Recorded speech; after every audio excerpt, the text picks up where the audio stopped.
Welcome back to the beautiful campus of Trinity University here in San Antonio, Texas.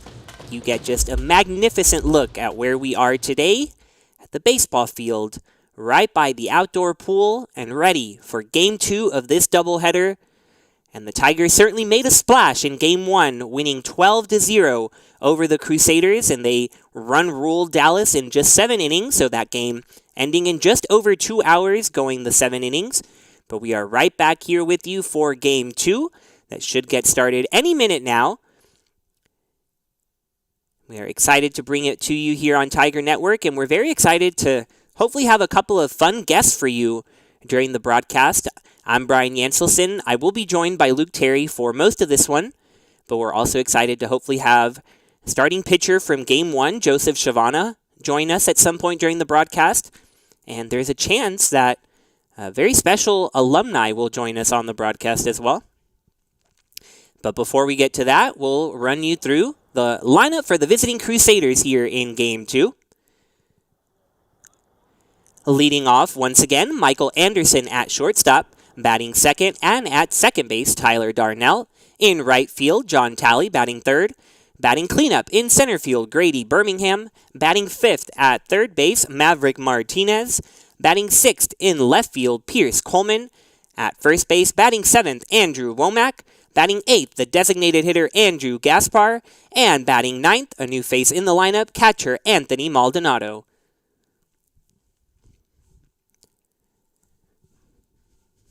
On the mound for the Trinity Tigers, trying to follow up the spectacular performance by Shavana, will be someone who has done amazing in his last couple of outings, so shouldn't be any trouble for Sammy Conti to follow that up.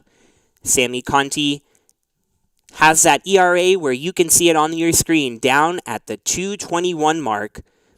Has a 1-1 record, but those 47 strikeouts in just 31 2/3 innings is what stands out from his year so far. He has been probably Trinity's most consistent starter. And Dallas has to be wondering if they couldn't score in Game 1, if they're going to be able to do it in Game 2.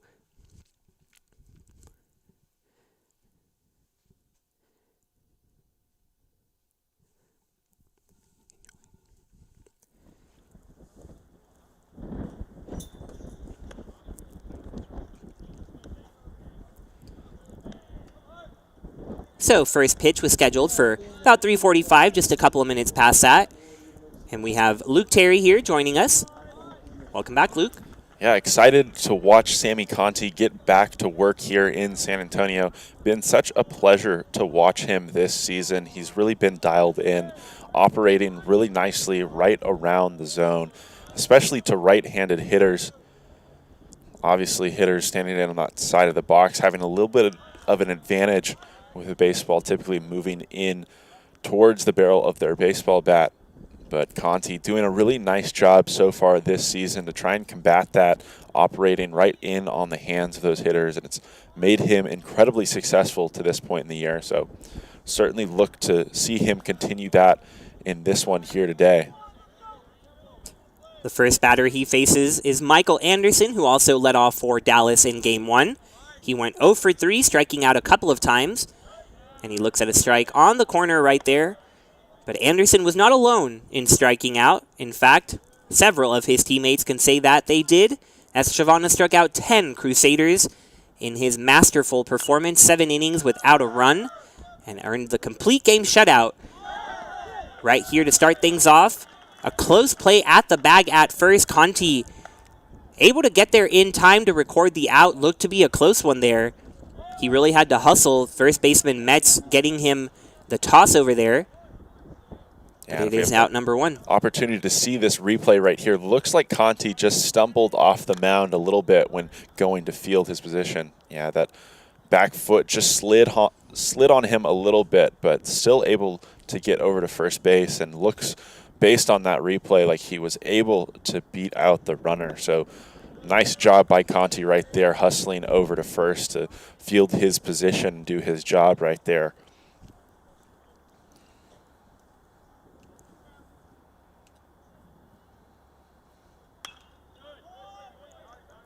Darnell sending that one foul. The second baseman climbing in the order a little bit. He was down towards the bottom, but he got one of Dallas's only 2 hits, so batting second now is the freshman from South Lake, Texas.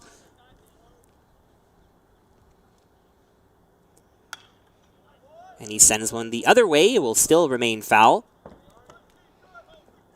Good job from Conti right here to work ahead in this count already at 0-2. Have the opportunity now to really work with his entire repertoire of pitches. That 0-2 delivery misses a little high.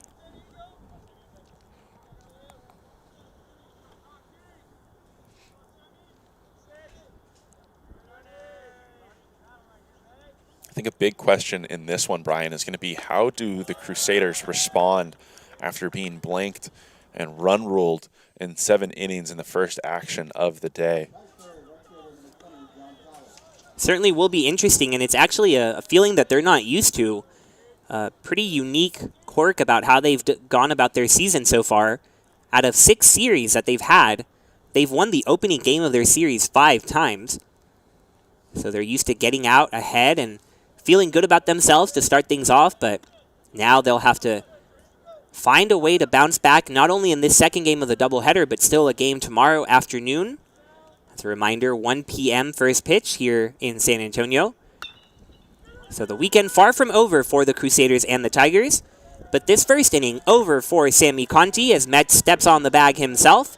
And a clean 1-2-3 inning for the starting pitcher. So the Tigers coming to bat looking to keep their hot bats going.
Welcome back to Tiger Network, where we have a very special guest, very unexpected welcome here.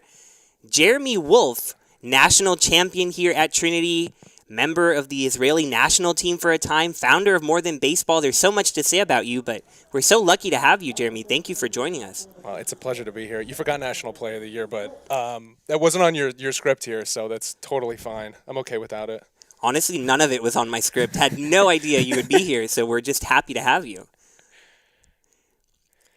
But This is incredible, this setup here. The cameras, the Tiger TV. We had a webcam right next to James Hill's little table.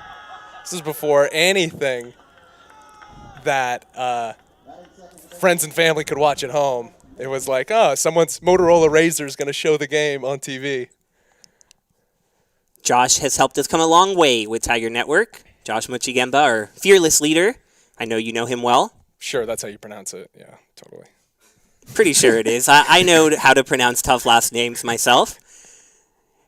And as we were talking a little bit here, Colt Harris, poor guy, getting hit for the 3rd time today. Might be the only way to stop him from his hot hitting. Believe it or not, Tim Scannell preaches, stand as close as you can to the plate and get on base any way you can. Just get hit. Put your elbow into it, he used to tell us. Stick your hand out. Anything you can do to get on base, that's what he preaches. So did you ever stick your hand out to get hit? No, and I also didn't look at the signs either. I'm sure he'll love to know that. Nathan Brolick right here sending a single past the second baseman, and quickly the Tigers have something going. They put up 12 runs in game one.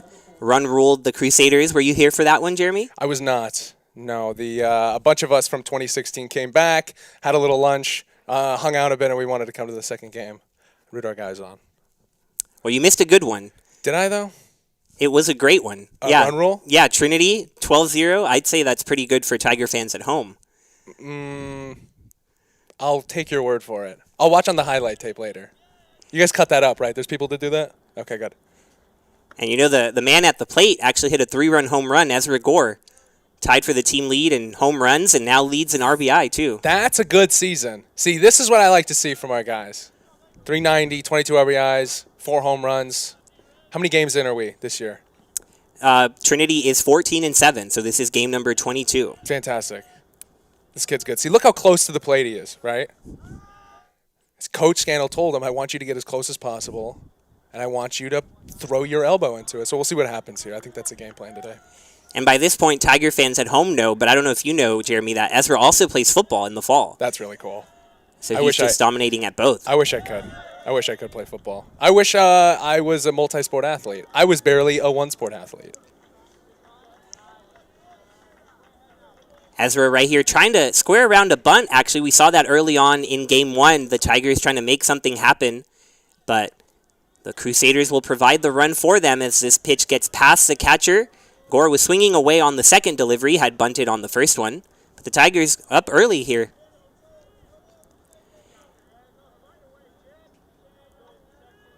Now, Jeremy, it's been 6 years now since you won the national championship here at Trinity. What would you say is your most vivid memory from that? I mean, just coming home and the amount of people at the bus when we arrived back, the amount of texts from friends and family, catching the final out and running in and you know, the dog pile with your team, and that stuff lasts forever. And then you say, like, man, 6 years on makes me feel old. But it makes me feel really proud of, like, the things that we were able to accomplish that still hold weight around here and around this community. It's a lot of fun to kind of look back on that and be proud of what we were able to accomplish. And I know from being around this team a lot that 2016 team is mentioned all the time as it should be. The beacon to look to. Yeah, totally. That's why they put the sign up in right center. That's why they put our photos around the Bell Center, as they should. And Drew Butler's photo still on the wall. It behooves me as to why that's happening. I don't know if somebody here could change that. But it's great. It's really an honor for us to, like, look back at our time and go, okay, we accomplished what we set out to accomplish, and we're really proud of that, just as a group. And I know Tim's proud of it. I know Dave and JC, who's at Southwestern now. We're all just very, really incredibly grateful for the opportunity to play here. But just to look back and say, man, we did what we set out to do, and we can look back and joke about it and have fun. And I don't know, you know, there was a 1-year reunion, there wasn't a 5-year reunion, but maybe there's a 10-year reunion, 20, 30, and we get to kind of enjoy that as we move forward. Well, by the sounds of it, you said there's a little mini reunion here today, so who's with you? Nick Jewett is here, Connor Moore, Austin Singer, Scott Walters, Troy Nelson, pretty much everyone but Drew Butler. Goes without saying, I guess. But a lot of the guys that were able to come back just wanted to see each other and see Tim this weekend. And Andrew Waters, who was on our team, is now the hitting coach. And so it's really cool for us to – this is my first time back in 4 years. And I know for a lot of us it might be the first time back since the ring ceremony or graduation. And so not much has changed, and yet everything has changed. Must be a very unique perspective to come back on campus for the first time in such a long time, especially with what we've gone through. Right here, MJ Metz, as we're talking, almost grounds into a triple play, but he was able to beat it out. The third baseman, Martinez, stepping on the bag, getting the out at second. So 2 outs here in the bottom of the first. Trinity up 1-0. But it's certainly been an interesting few years for everyone around here. Yeah, and everyone's doing well. And we talked to some of the players before the game, and When we were playing and the guys before us would come back, it was really fun for us to play in front of them because we knew that they stay in touch with us and they watch us and they want to make sure that we're kind of taking the reins and doing it the right way. And so for us to come back, it's we get to put ourselves in those shoes. John Hall, who was a senior when I was a freshman, told me the year after he graduated, so my sophomore year, he told me, like, my favorite memories of playing baseball are Tuesday scrimmages, and I don't get to play baseball anymore. And it made me appreciate how valuable, like, Tuesday afternoon scrimmages are when it's 105 degrees and you don't want to be out there and you have school or whatever it might be, to just kind of appreciate it, the journey that being on a baseball team brings you, and then to have the entire team around you feel that very same thing is very special. And I think when you talk to people from the 2012 to 2016 class, we all feel that. We're all in that together. We're all very strong still. We all still stay in touch a lot. A lot of us live together even. That's really fun when you can look back at all of these different opportunities that bring you back to this place. We're very lucky to have that. So after Trinity, I know that you were drafted by the New York Mets. You spent a couple of seasons in the minors, but now you're no longer playing. So do you miss it when you see the field so up close and personal and you see the guys out there? Do you ever say, like, oh, I wish I could go back out there? No. I did everything I could. I maxed out my athletic ability. Some would say, wow, Jeremy, that's really all you could do. I did everything I set out to accomplish on the field. I got injured at the end of my second year in professional ball, and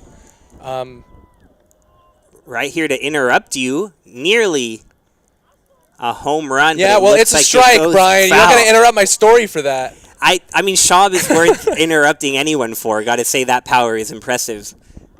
That was pretty cool. That did go in the pool. That's fantastic. I was never able to do that as a left-handed hitter. If I did that, it means I'm very late on the ball, and we don't like that. Christian Holloway hit a home run the other way as a righty earlier this day. Well, the balls are juice, Brian. I don't know what to tell you. I never hit harder. it to left field over the fence, ever. I pulled everything.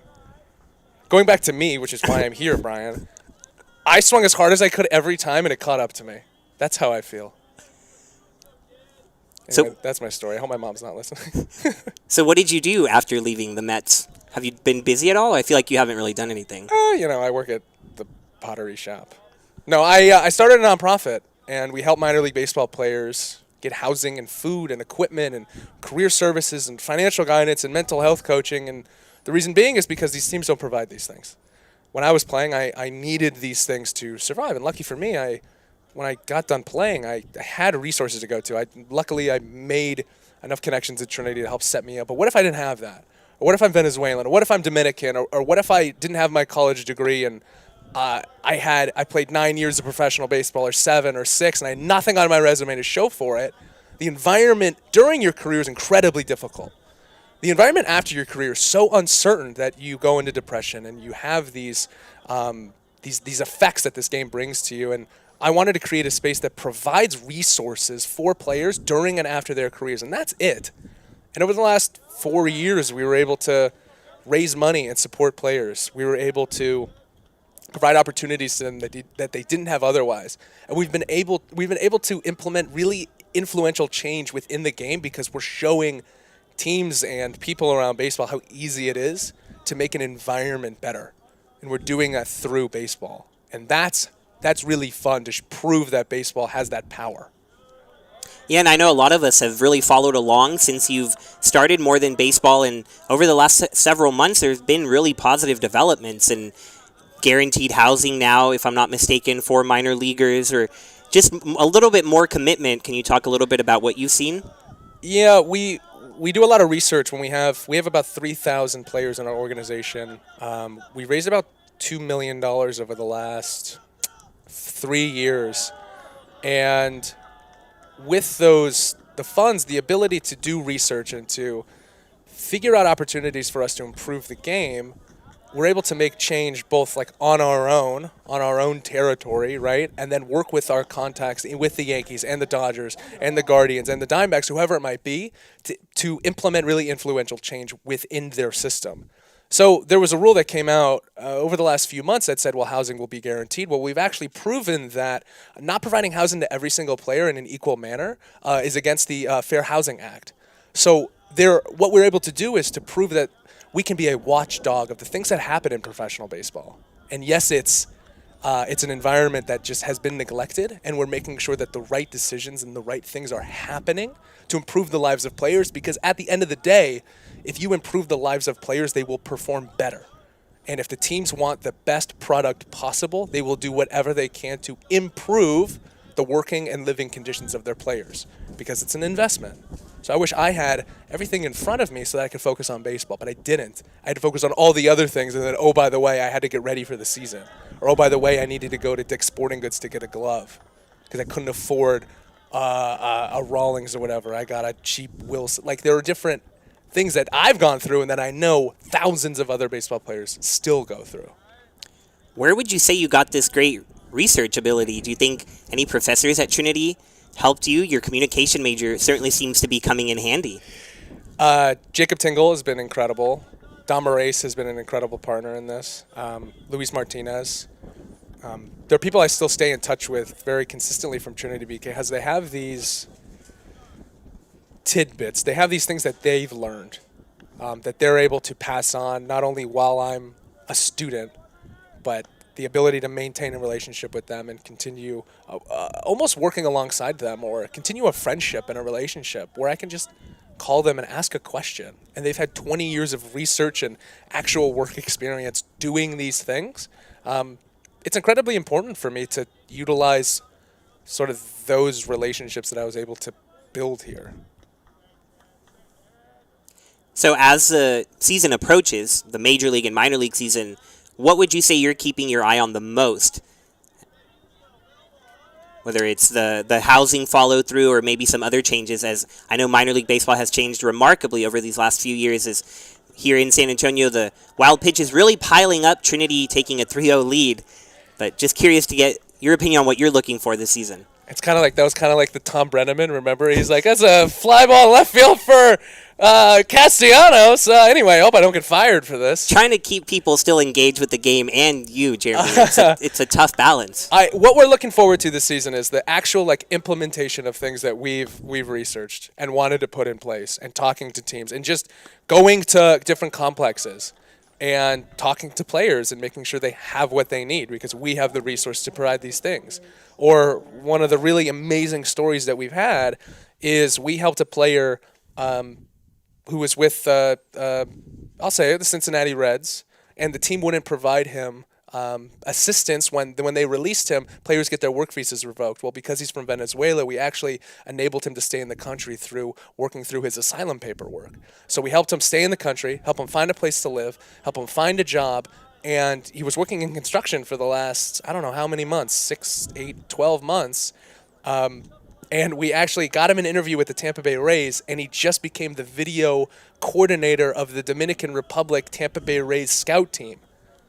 There are so many different opportunities when you can just build the connection between this kid is a really good kid, and all he needs is an opportunity to be a really valuable member of your team. And without us, that may or may not have happened. And those stories we replicate on a weekly and monthly basis, because we provide resources to transition out of playing, provide mental health resources that we've spoken about before while they're playing. It sounds like you're providing truly life-changing results. It's really amazing to hear. Well, it's things that I wish I had when I was playing that might have made it easier so that I could focus more on my craft and not about the auxiliary things that happen around me. And it's just because I'm very grateful for what baseball gave me, so how can I help athletes of any sport get to the next level, or just maximize their ability? Who knows? That's the fun part, is the mystery that comes with that. Well, Jeremy, the bottom of the first is over. Trinity's up 3-0. Do you want to stick around a little bit longer? I want to stick around. I can stick around. Yeah? As long as you'll have me. Absolutely. I don't know. My mic is still on, I believe, but I'd love to stay. I would love. Do we have a commercial break? We're not going to take a commercial if you're here, This is brought to you by Circle K. unless you want to bring in some sponsors. But we can stay here to talk a little bit more. No sponsors. Yeah, No, this is no premium sponsors. content. Yeah, we could bring more than baseball into it. We could put your little logo over there. I don't know why we don't. I mean, I've sent you the logos before, Josh. I don't know why they're not on the screen. the truth is exposed here today. This is interesting. The things you learn when you come back to San Antonio, Texas. Interesting. Interesting, Josh. So something you haven't yet mentioned, another thing you've done since graduating, is you took a little time to join the Israeli national team and just casually help them qualify for their first Olympics ever. Can you talk to me about that experience? Yeah, so I started More Than Baseball. This is 2018. And I called the head of the Israeli baseball team and I said, hey, I have a bunch of equipment. I'd love to bring it to Israel. And he's like, do you want to play outfield on the Olympic team? And I said, yes. Yes, I do. And so 2 weeks later, I'm on a flight to Tel Aviv. I get my citizenship, just an expedited process to get citizenship. I'm a Jewish American. My father's Jewish. My mother's Italian, which is why I talk like this. And I don't know if there's a camera on this, but I talk with my hands a lot. And I was able to get citizenship, which is it's true. It's an honor for me to have the opportunity to become an Israeli citizen. So then a few weeks later, we then go to Europe and we play in Pool B and we win Pool B. And then we go play in Lithuania for like a other pool. And then we win that. And then we go to Germany and we qualify for the Olympic qualifiers. And then we won the tournament. So then the entire team, 4 born Israelis, served in the army, come back to America. And every American Jew like me went back to America. And then I said, well, you know what? I should move to Israel. And so it was me and Peter, who runs the organization, and our fully Japanese hitting coach, who did not speak English or Hebrew, Kazumasa Kibe, went back to Israel, and I lived there for 6 months until COVID hit in March of 2020.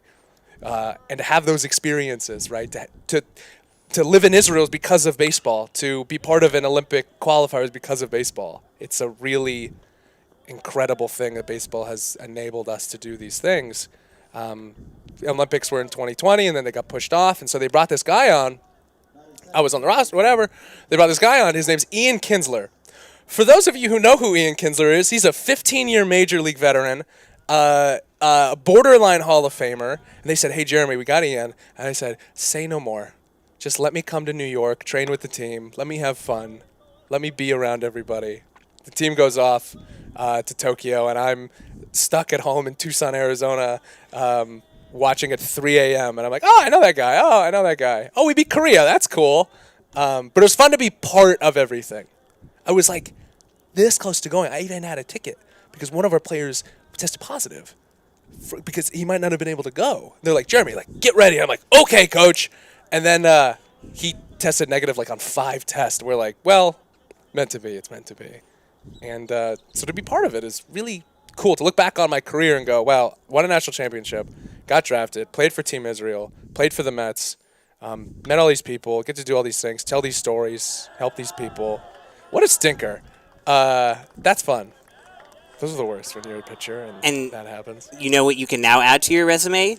You've joined the Tiger Network broadcast. I think this has to move to the top of the list. Do I get a 1099 or a W-2? I haven't figured that out yet. I'll let you know. You can Venmo me after this. That'd be great. I'll do Cash App too, whatever you guys do around here. It's Texas. I know things are different. But also, I mean, Tokyo, Tucson, wasn't really that much of a difference between the two. Man, I wish I went to Tokyo. I was this close. And that's really, I'm really proud of that. My career has led me to being this close to going to the Olympics. Well, I didn't make the big leagues. That's a pretty cool career, though. So you asked if I was did I miss playing or being on a field? No, my shoulder hurts. And I did the things I wanted to accomplish. And my body hurts. And I didn't want to learn signs anymore. Do I need to go on? Do I want to hit lefty-lefty? No, I don't. I like that I did it, and now I get to move on and have fun with other things. Do you know who gives the signs now? Andrew, let me tell you something about Andrew. Andrew didn't even know the signs when we were playing. And Tim goes like, okay, wrist, elbow, hand, that's a bunt. And he's like, wrist, thumb, like, nose? Okay. Hit and run. I'm like, no, Andrew. Yeah. Good for him. And I'm happy Andrew wasn't going to coach. I don't think he ever wanted to coach. And then he really wanted to coach. And now he's the hitting coach at Trinity and makes a living doing this and recruiting and makes lineups. Like, he gets to have this amazing job. Like, that's what a really incredible thing. It's just cool to see the Trinity family always stays together. Even if y'all move to different cities or go do different things, it's always going to be a joint group. Yeah, it never ends. As long as you have student loans, you feel connected to the place that you went to college. And boy, do we. what a beautiful statement. I think that's on a T-shirt somewhere. As long as you have student loans, you're connected? Yes. I think we can make it one. Yes, I would love that. We don't make T-shirts, we make graphics. So we've got a hat counter for Jack Martinez, whose hat falls off all the time, so we can get all the graphics you want and put your slogans. You have so many great slogans. On the screen? Yeah, absolutely. Like a ding? Yeah, like a counter or just a there are no buttons here? I get to like put here. like a laugh track? It takes track? a little bit more work. Where are my applause? If the crowd knew you were here, if we were out at the field. Is there a counter of how many people are listening at home? And also, is there a counter of how many people have also turned it off since I got on? I hope no one's turned it off. This stream says 44 watching right now. Oh, hello. Hello, parents and cousins of players on Dallas and Trinity. And scouts, I guess. Or barbers, for that matter, for this guy. Number 9. Number 9, Andrew Womack at the plate. It's something that I've noticed from this Dallas team. Lots of guys with long hair. Seems to be a theme from the Crusader lineup. What's their record? Do we have the stats here? Yeah, they're 9-12 now after that Game 1 loss. Interesting. Yeah, they're now 3-4 in SCAC play. But earlier today, Southwestern lost to Austin College, I was told. So that 4th spot in the SCAC tournament really up for grabs. That's J.C. Bunch's Southwestern, right? That's right. Yeah, okay. Yeah, they started SCAC play here in San Antonio, and Trinity swept them. Good. And then they got swept by TLU, and they seem to really be having a tough start to their season. Yeah, good for them. I'm happy for them. Okay, here's the deal. It's 4:15, I think. Yeah, 4:16. There's a clock right there. I'll do one more half inning. As long as you want me, I can go. I can get a nice send-off. I'll never be here again. I'll also never be invited. But this is fun for me. This is fun for me. This is very fun for all of us. It's cathartic. It's the announcer goes, "This is so much fun for us. I'm so happy I invited him on." Well, I didn't really invite you on, if we're being honest. We ran into each other out at the field. I had no idea you were here. And you're like, "Do you want me to join the broadcast?" I'm like, "Sure, come on." So now you're here. But I think it's the perfect way. I mean, things just happen spontaneously here. I don't know if that's exactly what happened, Brian. I think yeah, that's exactly what happened. Huh. Well, I think I had my Coca-Cola, I had my nachos really getting refueled for the game, and I run into this person who just says, "I'll join the broadcast. I only have the first inning. Yes. I have to go to Austin, but you know what? Yes. I'll join." And I did. You know what? I did say that. And do I regret it? No. Now I do, but I didn't then. I don't regret any of it. It's 3-0. I don't know how much content you have, or you would just be spitballing the whole time. I'm bringing the content. That's how I feel about this. And we're friends, right? Unless I just forced us to be friends just now. I don't know. I think we should do every game together. I don't know. I don't know how Luke Terry will feel about that. Who's that? My co-commentator. Where is Color he? commentator. He's in this room listening to us talk right now. Him? Yeah, that's him. I took his spot. This is his chair? Yep. You're stealing jobs. Well, I don't know, buddy. You're not on the wall outside, so I just... And speaking of, why is my number not retired yet? What number was that? Number 5. This is ridiculous to me. This number. Michael Montreza, we have to talk. Yeah, Michael Montreza. Come on, bro. It should be on the wall. I don't know. I'll talk to Tim, I guess. I wore an extra small, and I filled that up. That jersey was tight.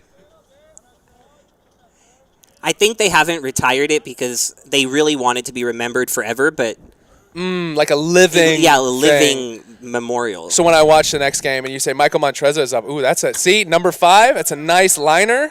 We love that for him. Good for him. I like him now. I think he can keep it because you're going to say, you know who else was number 5? Jeremy Wolf. And here are his stats from his senior year.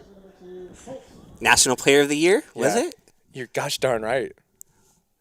As voted on by fans, it was actually not the actual Wilson thing. But I was voted, and they said, we'll give it to you. So the people that's had about their it. voice heard. Yes, as they should.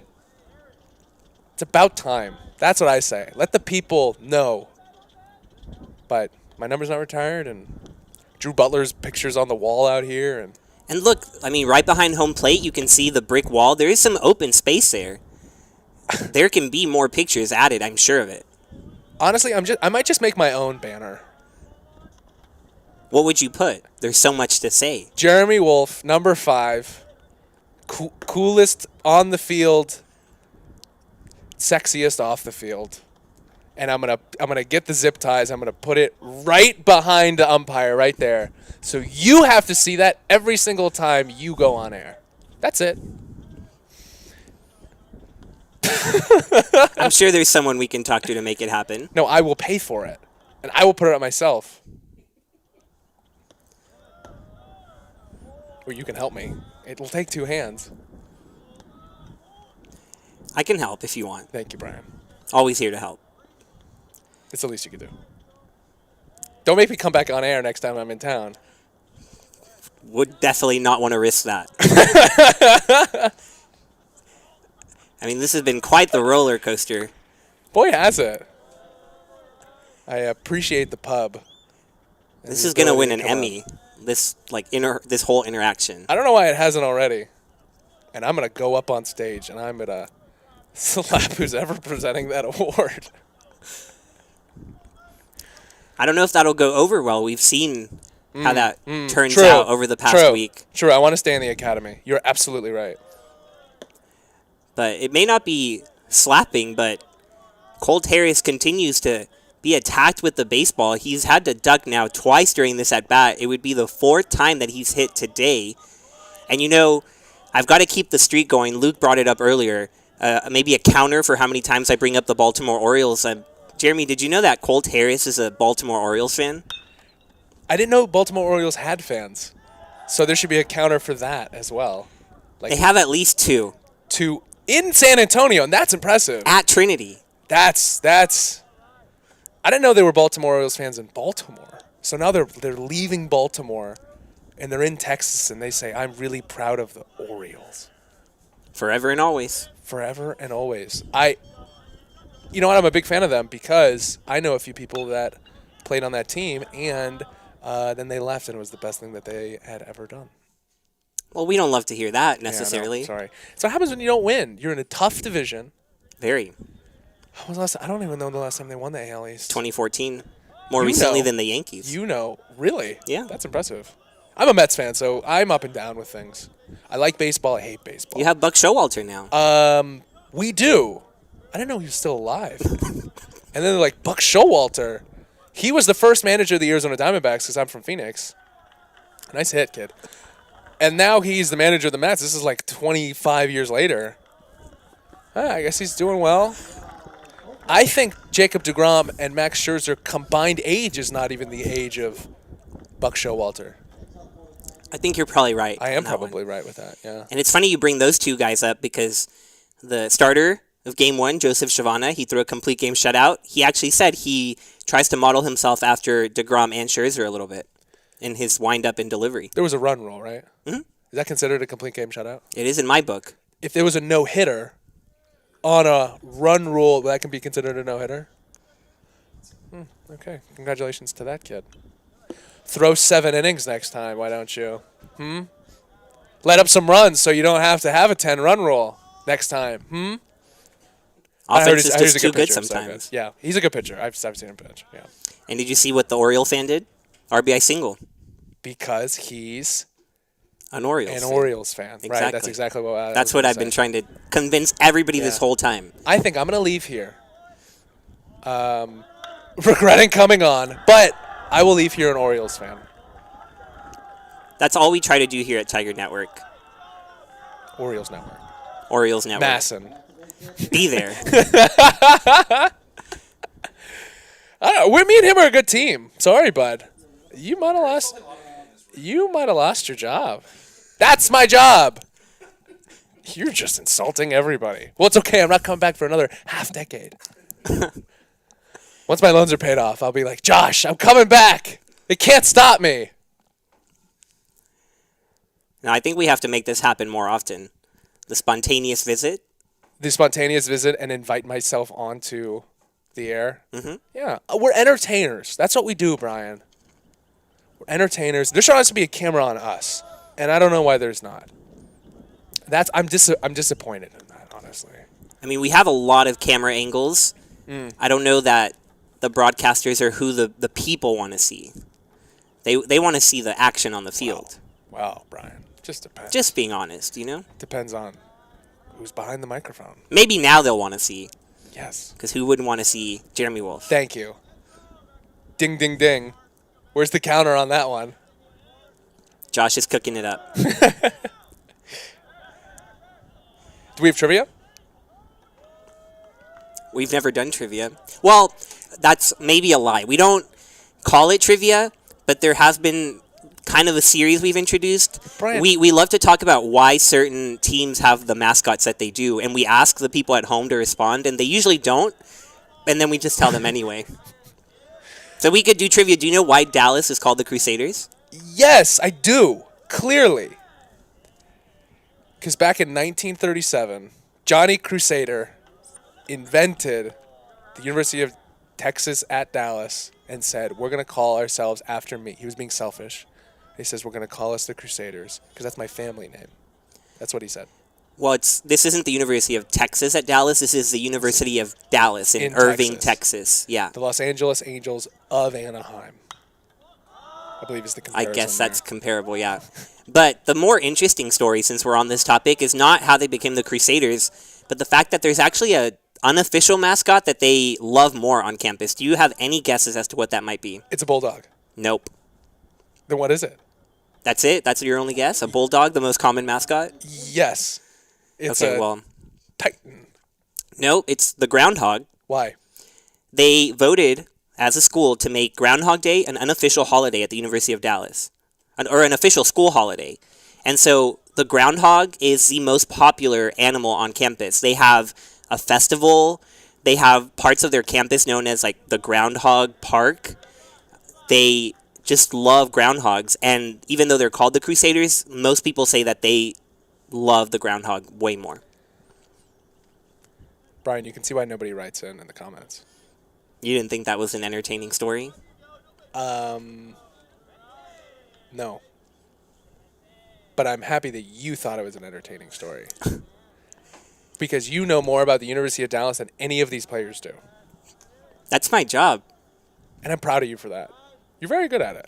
Thank you. You make me excited about the Groundhog and Groundhog Park and Groundhog things. Why are they not called the Groundhogs? Why are they called the Crusaders then? That is something I do not know. They might have to have a referendum. As you said, let the people Let the speak people vote. That's how I feel about it.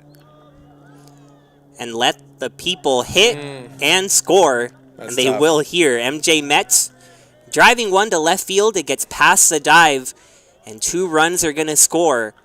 So the Tigers, as Jeremy and I converse, jumping all over the Crusaders, up 6-0 now in the second. Brian, as someone who's done that before, let me tell you about the feeling that left fielder has right now.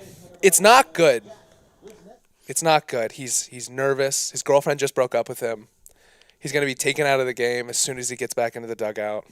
He should have totally not dove for that ball. Either let it take a step back, get it on a hop, have a chance to throw him out at home, or take a first step in, go for it.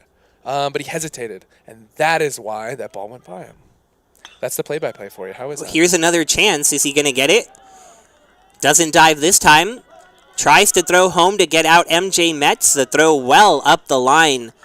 So Metz will score easily, making the score 7-0. Do you think he should have attempted that one?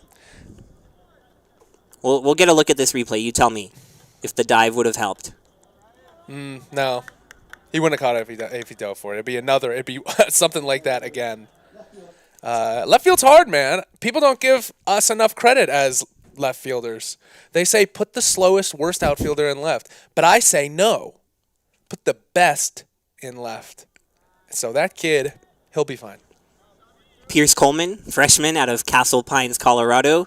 Jeremy Wolf, almost an Olympian, world champion, Almost. founder of More Than Baseball, says that you are doing a great job. I'm going to go tell him, actually. Once I leave this room, forced out, against my will, to be completely honest. Because you would stay the whole game. I would stay the rest of the season. I'm going to tell that kid, hey, keep your chin up. You'll be fine. You'll find another girlfriend. There's other fish in the sea. He'll be good. Why is it always fish in the sea?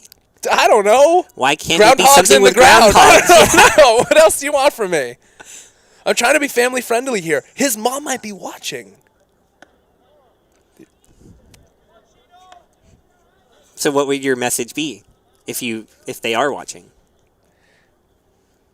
Your son's doing a great job, trying his best to catch a tough line drive out there in left, putting his body on the line. I would tell her to just call him after the game and tell him you're going to be all right, son.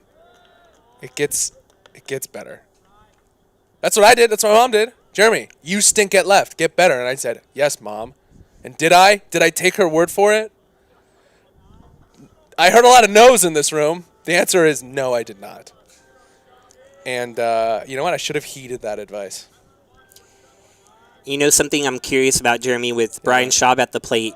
We've been teasing a lot of videos that we're going to show pretty soon if we get the chance to, which we hope we will.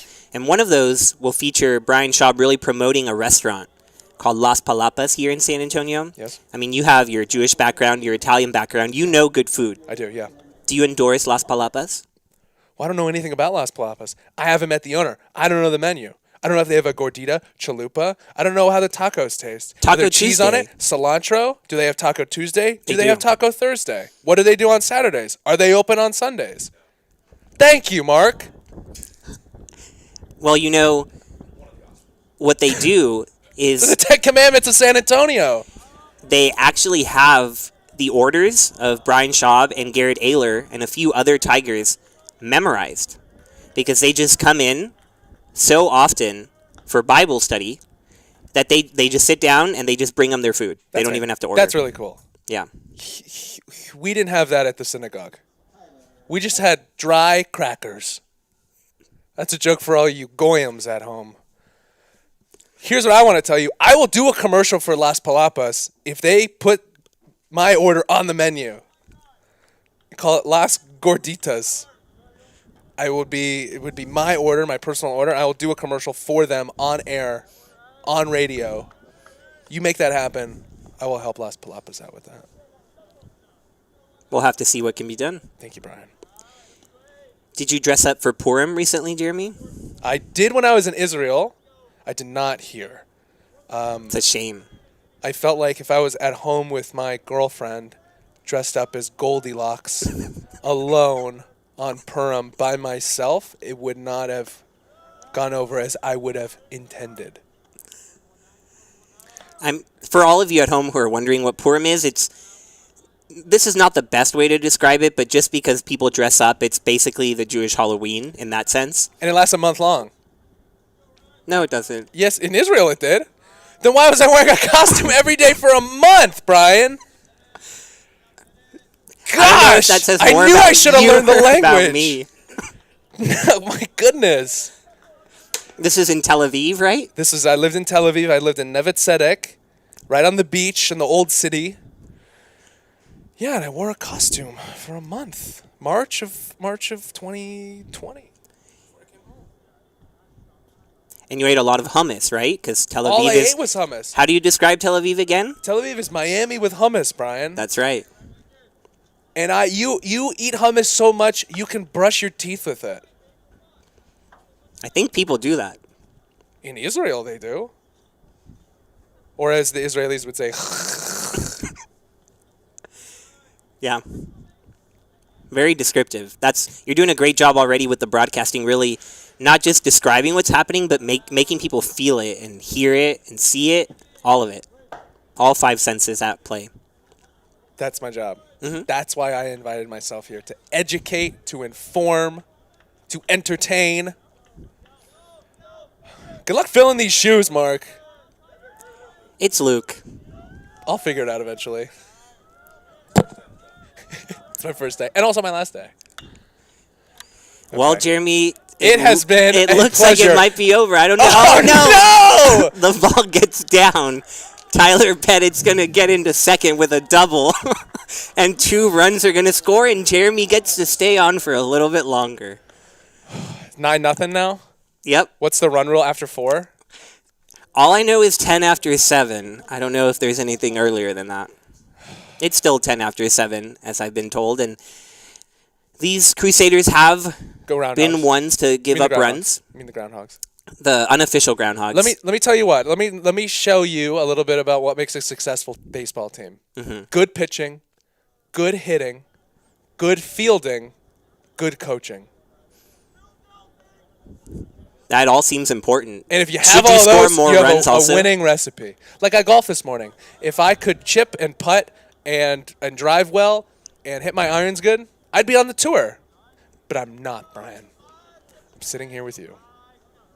And that's okay. What else could you ask for? Nothing. That's what I thought. And Las Palapas. I don't know if that's coming in or not, but it should.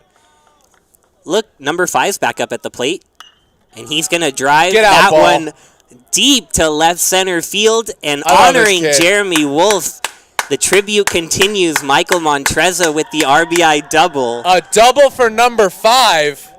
That hasn't been said in 4 years, Josh. I'm so thankful.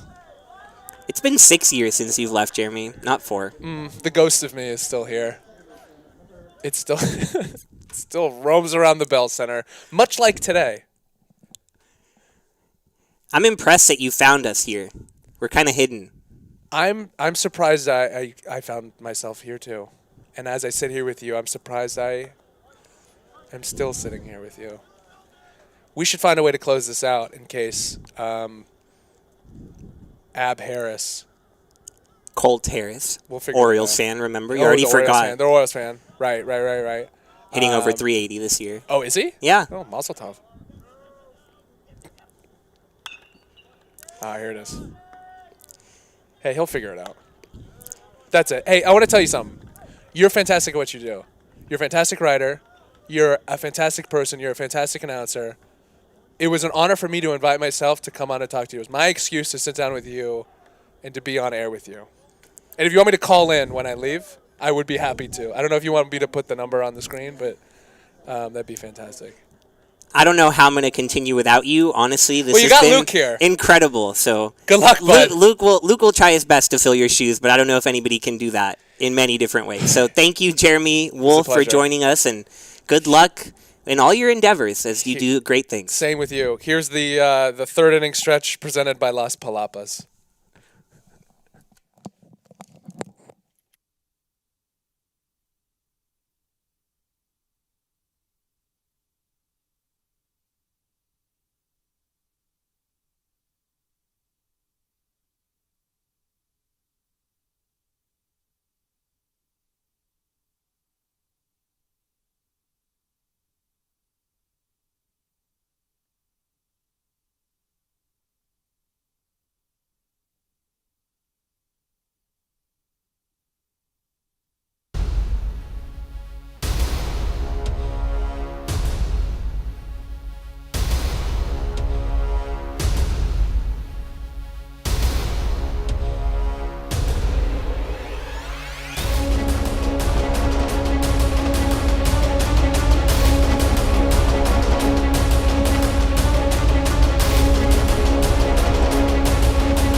So that was an entertaining first and second innings, to say the least, here on Tiger Network, and it resulted in 10 runs. The Tigers find themselves up 10-0, and we're just going to keep the train rolling here with special guest. We're now joined by Joseph Shavana, the pitcher from Game 1 of this doubleheader. And Joseph, you had a brilliant outing today, a complete game shutout, those 7 innings, 10 strikeouts. What was working for you today? I think today I was doing a good job of just executing pitches, putting the ball where I kind of wanted to. And then, from there, I was able to expand the zone and get hitters to swing at pitches in the dirt that are unhittable. So, the execution came in to play, and it showed today. You looked really confident on the mound, the way you walked off the mound, the way you turned around and walked to the dugout when a fly ball was up in the air before it was even caught. Like, you just knew it was going to be caught. So what was it that just got you feeling so confident?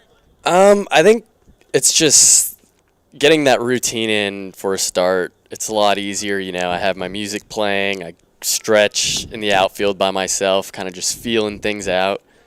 And then, we were making plays on the field, and, it's nice to have that feeling because, now I know, that ball goes up, Ezra's going to have it or whoever's out there. And, it was really good. Now, you're not going to tell us you're listening to music before the game and not tell us what you're listening to, right? I'll start with some Spanish music, and then there's an instrumental that I listen to as I start warming up. It's an instrumental, so it has no lyrics in it, but it's got some nice bass drops to it. And I think, that's good because it doesn't get me thinking about the lyrics to a song. It kind of just gets me going, focusing on what I'm actually doing. So it's not too distracting, but it's also nice to have that noise and be able to shut out all these other external factors going into play. The Spanish music, though, any names? Any particular songs, artists? We'll go with your typical Osuna. We got Maluma, and we got J Balvin. Those are definitely the go-tos from back home. So can't get any better than that. No.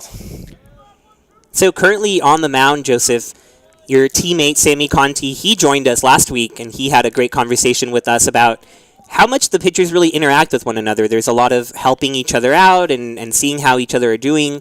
So can you talk to that a little bit? Is there that interaction throughout the week and in between starts? There definitely is, but it's kind of both. It's very team-like, but it's also very individualistic. So as a team, I know, we play Sunday, so let's say Monday, Tuesday, Wednesday, Corey, Conti, a few of the other guys will just talk, what worked for this script, what are we thinking, to certain hitters, or how are we going to set up hitters, and then we'll talk hey, what's your routine that you're doing today, what are you trying to feel out? And then it's also very individual in the sense that, at least when I work on my actual pitching motion, I'll do that on my own. I kind of don't want people there with me, and because I'm trying to feel out my body. I don't want someone to tell me what I should feel. I want to feel it for myself. And I know that's something, other pitchers like too. I know Corey likes feeling things out. I want to say Sammy does too. And then, it's really good. Today, Conti was, I was starting, so he would get me my water. He was like, do you need the trampoline? Do you need a shoulder tube? Whatever you need, I'll help you. And so I know right now, Mackey's doing that for Sammy, and it's just, we're headed in the right direction of just meshing together. And we just keep seeing these phenomenal efforts out there from the bullpen. Cedric Bowman, I don't know, no, clearly you weren't watching, you were on the mound, but we showed replay after replay of him diving like Superman. And this was more of a slide. It wasn't the greatest effort. He needs to keep improving, but the first one was really great. So I actually saw one of them out of the corner of my eye when I was looking at center field, and part of me wanted to turn to see who that was and just great job. But then the other half was no, I got to focus on the game. And then sure enough, I found out it was Cedric, and I was just great job. You just keep doing that, But if you look how well your teammate is doing, just the one hit on the board through 3 innings and just struck out the side, now up to 6 strikeouts already in 3 innings. And Sammy has really had the strikeout pitch working this year. I don't know if you know this, Joseph, but he ranks near the top of Division III in strikeouts. So he is 26th across Division III in strikeouts. He came in with 47 today. So what do you see from him on the mound that allows those numbers to be put up by him?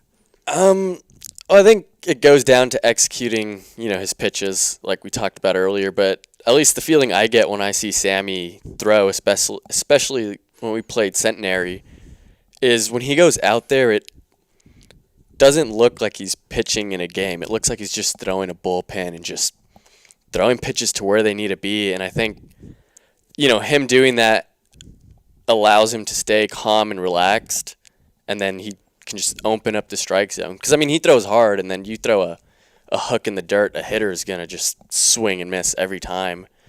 And so, it's amazing that I didn't know that fact, and, I could see why. Like, he's had a lot of really good outings. Do you think there's something to the idea? So being around the team and the coaches, something that I've really heard from the coaches is once we have one guy really go out there on the mound and dominate and show the quality out there, that everybody else will follow and want to meet that bar. Would you say that Sammy has kind of set that bar? Yeah, so against Centenary, Game 3, Sammy threw 8 innings, and I think that's where this all started. For our last few games, pitching-wise, has been pretty good. So Sammy goes 8 innings. We play Concordia. Cade went, I think it was 6 1/3. And then, today I went 7. So it's a snowball effect. And Conti's continuing it right now. And then, the baton's going to get passed to Corey tomorrow. And hopefully we just keep building on it. Absolutely. 4 wins in a row now. Up 10-0 here over Dallas in the bottom of the third. We've got Game 3 tomorrow. And a long homestand. 8 games over the next 11 days. Happy to be home? Oh, I love being home. I'm glad, we have one more long away game, and that's at Austin College. But it's definitely nice being home, or even the next few away games that we have are going to be at Shriner, which isn't too far away. So, because those bus rides have been, they've been hurting. Bus rides to Birmingham, correct? Yes. Shreveport, Louisiana. Austin might not have been that bad. Yeah, Austin wasn't too bad. It was actually, we had one bus and I had to share a seat, which I have not been used to because we used to have 2 buses. And so, my knees were to my chin on the bus because I had the inside by the window seat. So that wasn't very comfortable, but it's okay. Now I know I got to bring a pillow and just lay on the floor. Do the seniors get their own seats, or? Yeah, they definitely, they get the priority. It's your 5th year, seniors, juniors, sophomores, freshmen. It makes sense. It's the same thing in high school. So Crazy to think you're just a sophomore out there and dominating like you are. It's definitely nice. I feel like my freshman year, I did okay, struggled a bit. It was kind of frustrating because I felt like my fall was really good. Practices were really good, and it's nice to see that, that hard work is finally coming out. So yeah, it's nice. I got 2 more years, maybe a 3rd year, since my COVID year didn't count freshman year. So I'm excited to see where this goes and, what I can do and what the team can do. Certainly looking good all around these past few days and games. Tigers now 14-7 with that Game 1 victory. Ranked 22nd in the country according to D3 Baseball. Nathan Brolick here drawing a walk. Had been 2 for 2 on the day. And Joe, something that I was really curious about when talking to Corey and Sammy, it's just so fascinating to me. You face these guys over and over and over in practice and scrimmage, so you must know them better than anybody will. So what is it like to just face these guys and try to beat them? And there must be some fun competition there of just wanting to be the one who wins. That's a tricky question because I feel like I start every single one of our guys with the same pitch. Like, they know what's coming. I know what I'm throwing. And I think that's the fun part, knowing, I'm going to throw this pitch. You know what's coming. Are you going to hit it? And, I've gotten to know a few of the guys. I know Petey, for example, I guess I shouldn't say exactly what it is, but, if I throw him one pitch, which I thought, that's definitely going to get him out. Like, I learned my freshman year, not the right pitch because he took me yard. Like, I was like, wow. So I guess, I do know our hitters, but I wouldn't say I know their weaknesses. I think I'm just kind of throwing what I know I need to throw. Ahead, I'm going to throw cutters. And then strikeout pitch, I'm going to throw a curveball in the dirt. And if they don't swing, I'll just throw a fastball and call it a day and hope they don't hit it. So, Now, speaking of weaknesses, we can't let you go before we discuss one thing. We talked about it as you were pitching. So it's very clear to everyone at home that I'm a Baltimore Orioles fan. And we talked earlier this week that you grew up a New York Yankees fan as well as the Rangers. But how could you be a New York Yankees fan, Joe? man, I don't know. I remember, on the Wii, my dad bought me 2K. I want to say it was 2K11. So playing MLB games on the Wii was really fun because you actually got to have that pitching motion, that swinging motion. And of course, the Yankees were ranked one of the top teams in that. And so I'm probably 8, maybe 9. I don't even remember. But I would play as them every time. I knew their whole lineup. I knew their whole bullpen, their starting pitchers. And on top of that, I even played as the Red Sox a lot, which didn't make sense because they're rivals. I don't know. And then the Rangers, I just like them because, I live in Texas. I like Ian Kinsler, Michael Young, and Josh Hamilton. They were my 3 favorite players to watch. They were like a trio to me. I don't know if you got to hear when you were, because I know you heard the end of Jeremy's discussion with us, but Ian Kinsler was the one that replaced him on that Israeli national team. So quite the crazy fact there. I heard that and I was like, wow, this guy knows Ian Kinsler. Wish I could meet Ian Kinsler. Probably in a way he doesn't want to know him either, since he replaced him. But all love. If I got replaced by Ian Kinsler, I wouldn't be mad. It'd be an honor. If anything, I'd just ask him, hey, can you sign a ball for me? And then I'll get away. I'll go. Now batting third baseman number 11, Jack Wisniewski. Jack Wisniewski coming to the plate after MJ Metz strikes out. We have Joseph Chavana here with us. It's really been great to have these conversations with the starting pitchers, something we introduced the last home series, and glad that you made the trip down here. Thank you for having me. Yeah, absolutely. We still have you for at least an out here, but I'll be here as long as you full. want me. It's nice to get out of the heat for a little bit. It was hot today. A stark reminder of what can happen here in San Antonio. Oh, yeah. I kind of want the heat. I'm done with that cold weather and that rain. Give me that dry heat. That South Texas in you. Oh, yeah. That Laredo heat. What made you ultimately want to come up from Laredo to Trinity? I'll be honest, it was just kind of the baseball. I had played at Trinity for summer ball a few times, and I liked the field, but I didn't know much about it.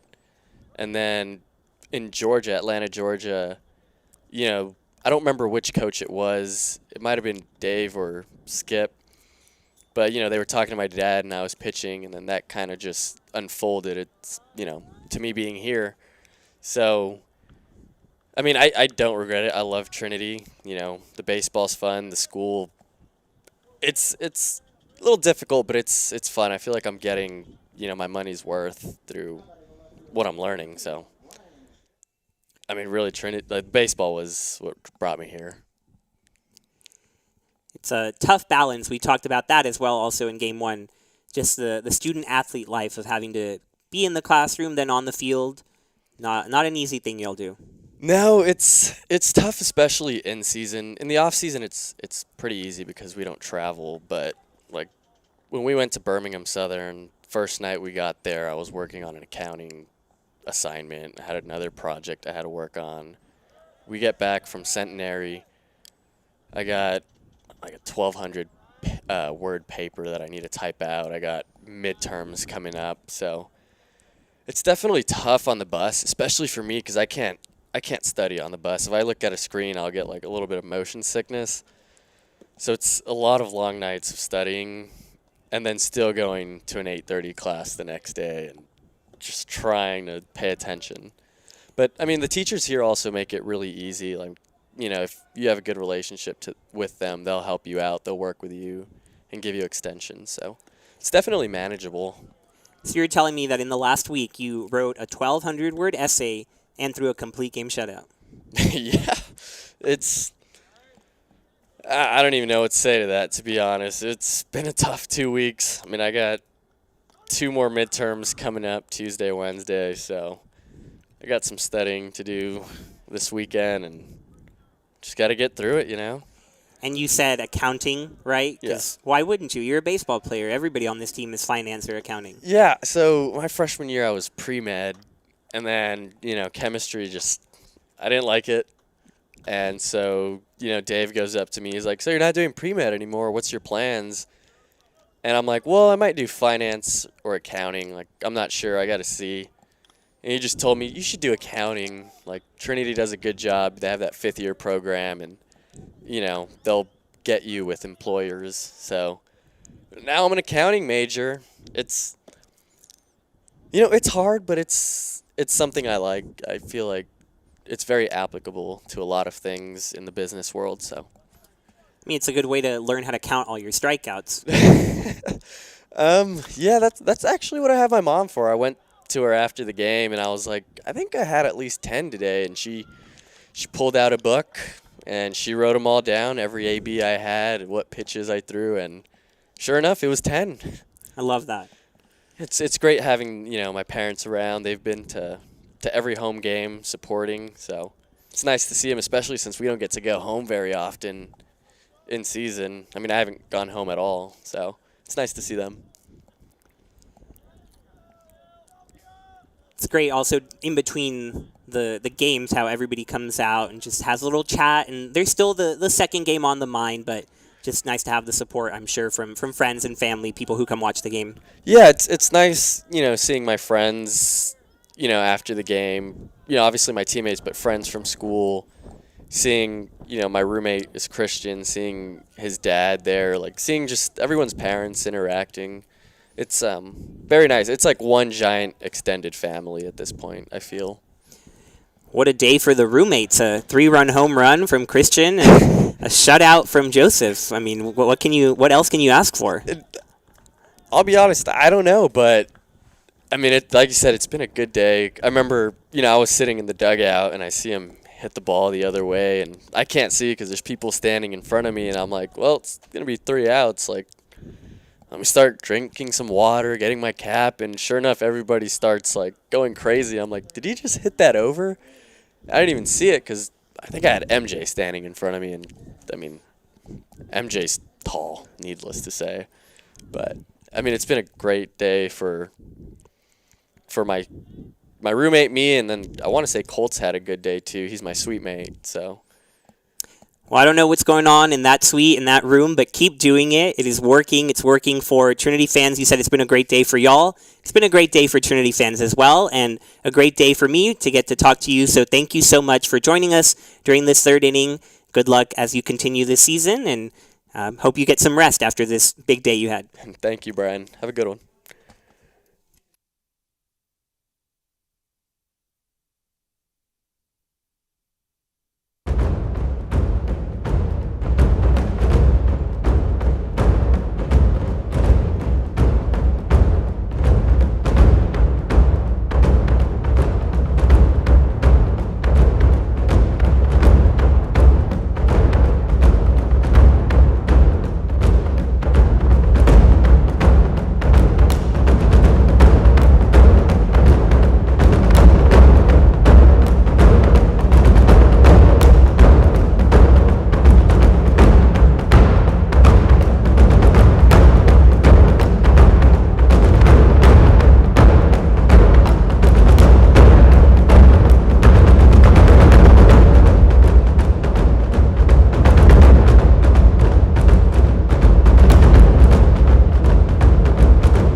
Welcome back to Tiger Network, and we promised we would have some special guests, and we certainly did. We're so thankful to Jeremy Wolf and Joseph Shavana for taking some time out of their day to join us, and lo and behold, we finally have Luke Terry back. Yeah, and it feels a little weird, we had a couple weekends ago Sammy Conti on and Corey Cater on, and it was nice to have something new, but this is the first time that I took a 3-inning break, and having been in the room the entire time, specifically with Jeremy Wolf, who I think now is my rival, apparently, based on the commentary that he was able to provide. Not sure entirely how I'm going to follow all of that, but we'll certainly try our best here on Tiger Network to continue with the incredible banter that y'all got to hear. I wouldn't want any other partner with me, Luke. It's nice to have guests, but we need to stick together. Certainly. I absolutely feel that, and I want you to know that, Brian, I would never forget your name, and, I think that maybe once or twice it was real from Jeremy Wolf, but I think it eventually was him playing into things a little bit, going with the Mark title. Just names of the gospel, they get confusing, I think he got in his head a little bit on that one, so. I just think that's your name now, and we'll just have to go with it, but we'll give you a little recap of what you might have missed. We had it all in front of you, of course, but just those incredible conversations didn't give you every detail of what was happening in the game. But Trinity finds themselves in a really great spot, of course, up 10-0 here in the top of the fourth. The primary reason why they're there, Sammy Conti on the mound. He has continued his role on the mound this season. He has 6 strikeouts, has given up just 2 hits, one of which came in this inning as he moves over to second base. But then at the plate, the 10 runs coming from a variety of sources. 2 RBIs from MJ Metz, he drove in a couple. And Tyler Pettit also has a couple of runs batted in. And so no home runs yet on the board. No truly big hit that you can point to, but just solid performances by this Tiger offense. Yeah, solid performances with the bat in their hands, but Conti continuing the incredible outings on the mound for the Tigers here in the second game of the doubleheader. But as you talked about with Joseph in that last inning, this has really been the case for the past couple of games. It started with Conti's performance on the road in Shreveport, and the way he was able to throw against Centenary, going those 8 innings. We talked about Cade McGann, who threw in the midweek game against Concordia, and then obviously Shavana going 7 innings in that complete game shutout to start the day. So really spectacular pitching from the Tiger starters. And there's just been a real sense of confidence that you can see on the mound. You can really feel it in just watching these pitchers and how they've conducted themselves. Something seems to have really clicked as Conti and Shavana just continue to set that bar. Like you said, Cade McGahan doing his work in the midweek games, and hopefully it continues as the Tigers continue their SCAC play, their run-through SCAC play. And Conti gives up a hit here in the top of the fourth, but he doesn't come around to score. So the score will remain 10-0. Trinity will take a quick break on Tiger Network and be right back with you.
Jack Vonderhaar steps to the plate here in the bottom of the fourth, and he'll face a new pitcher on the mound, Colby Fuller, on for the Crusaders.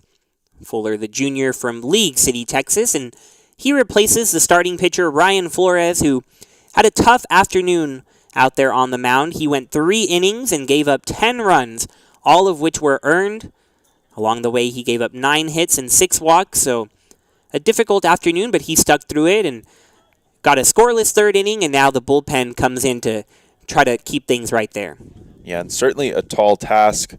This is a Tiger lineup that's really carried over the hot bats from Game 1. They've carried over not just from game to game today, but from day to day over the past couple of days. Starting last Saturday, that doubleheader at Centenary put up 23 runs, and those two came out in the midweek game when they scored 15, 12 earlier on in the day, and they've already scratched 10 here in the bottom of the fourth. So it's been a tall task for this Crusader pitching staff all day long. Doesn't get any easier out of the bullpen right here. Vonderhaar sends this one out to left, but it will be caught out there with plenty of time by Coleman. And with those runs on the board that you're talking about, it's now 11 total games that the Tigers have played at double-digit runs, and it's 5 in a row. So they've won 4 in a row. This would be 5 if they can close it out. But it's clear that the offense has woken up for the Tigers, and it's paying dividends in the run column and in the win column. Yeah, absolutely. And you look at the lineup for the Tigers here today, 1 through 9. Pretty much everyone has been productive, but I think one of the biggest things to note is the fact that the bottom half of this order, particularly Pettit and Montreza, who have combined to go 3 for 4 in their bats so far in this one, have done a really nice job turning things over for the top of the lineup, who 1 through 5 have all reached base with a hit in this one. And it's particularly good news to see Tyler Pettit back in the lineup. He had missed his last 5 games, did not play in the earlier game, but he is in the lineup replacing Nick Lazera behind the plate. And he brings a real presence behind the plate and at the plate with his bat and with his defense and how he leads this Tiger pitching staff, so great to have him back. Yeah, I think one of the biggest things that Pettit brings that we haven't seen yet from a lot of these other young catchers in the rotation is just the leadership and game control presence that he provides behind the plate. I think he does a really, really nice job of handling the entire staff, something that we saw him do last year. It's nice to have a guy back there in Pettit who came over from a Division I program just across the highway at the University of the Incarnate Word.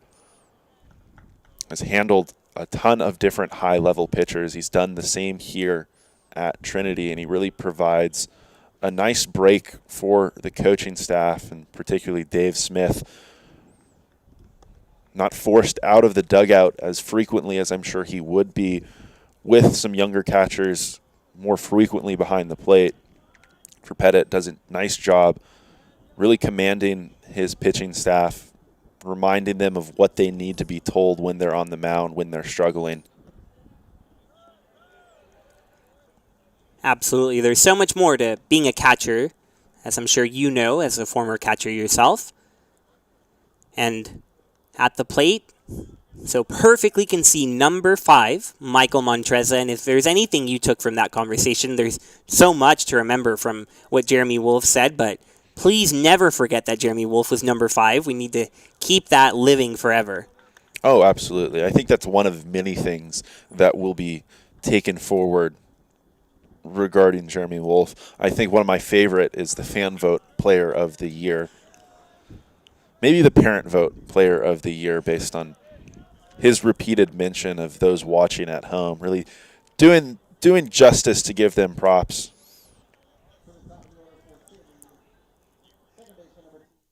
At the end of the day, what we do is for the people at home, of course. So y'all are who matter the most, and we hope you've enjoyed this game and this day on Tiger Network and the entirety of this season. We know we love it, and we hope you do as well. First pitch to Colt Harris, a strike on the inside part of the plate. We'll be right back at it tomorrow at 1 p.m. Dallas and Trinity will wrap up this 3-game series. And from there, we'll continue to have a busy schedule on our hands. We have a midweek game on Tuesday. Tigers host Our Lady of the Lake University. And then another weekend SCAC matchup. The University of St. Thomas comes to town. St. Thomas has been playing pretty well. They're up there in the SCAC standings, actually in 3rd place as of today. And Luke, I know you've been keeping an eye on the SCAC scoreboard there, so any updates you want to bring to us? Yeah, certainly. Game 1 between Centenary and Schreiner was a long one. Ultimately went 13 innings, but Centenary came out on top 8-6. And that one, you mentioned earlier in the broadcast that Austin College took Game 1 against Southwestern. Schreiner and Centenary back underway for Game 2. Schreiner leading that one 4-1 at the end of the first, and Southwestern also bouncing back well in Game 2 of their action against Austin College, currently leading that game 3-0. Colt Harris lines the single into left field, so he'll keep the inning going, and it's shaping up to be a really interesting season in the SCAC.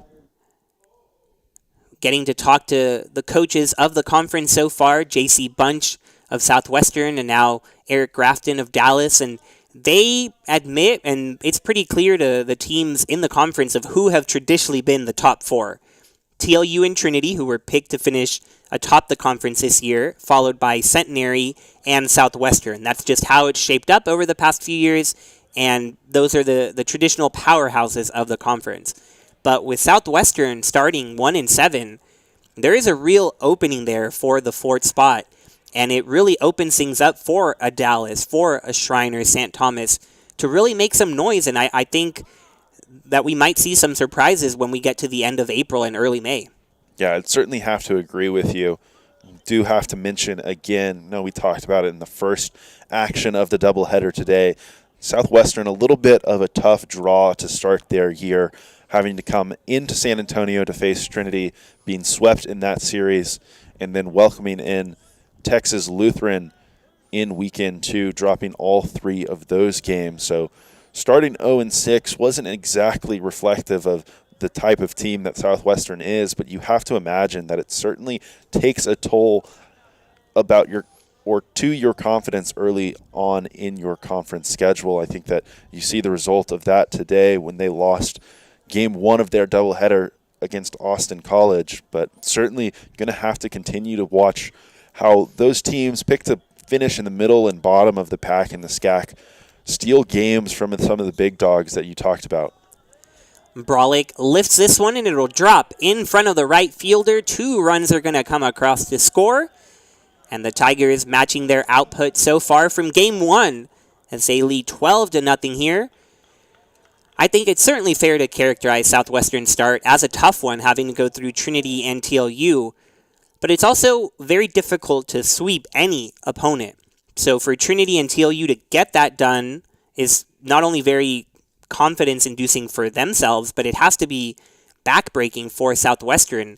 And I think it's evident by seeing their game today. Austin College coming into the day 7-16 in second to last place of the conference, and they defeated Southwestern. And I think that's what we were talking about earlier of now mentally for both Southwestern and the other teams in the conference, there's a change. Something might be shifting in the conference.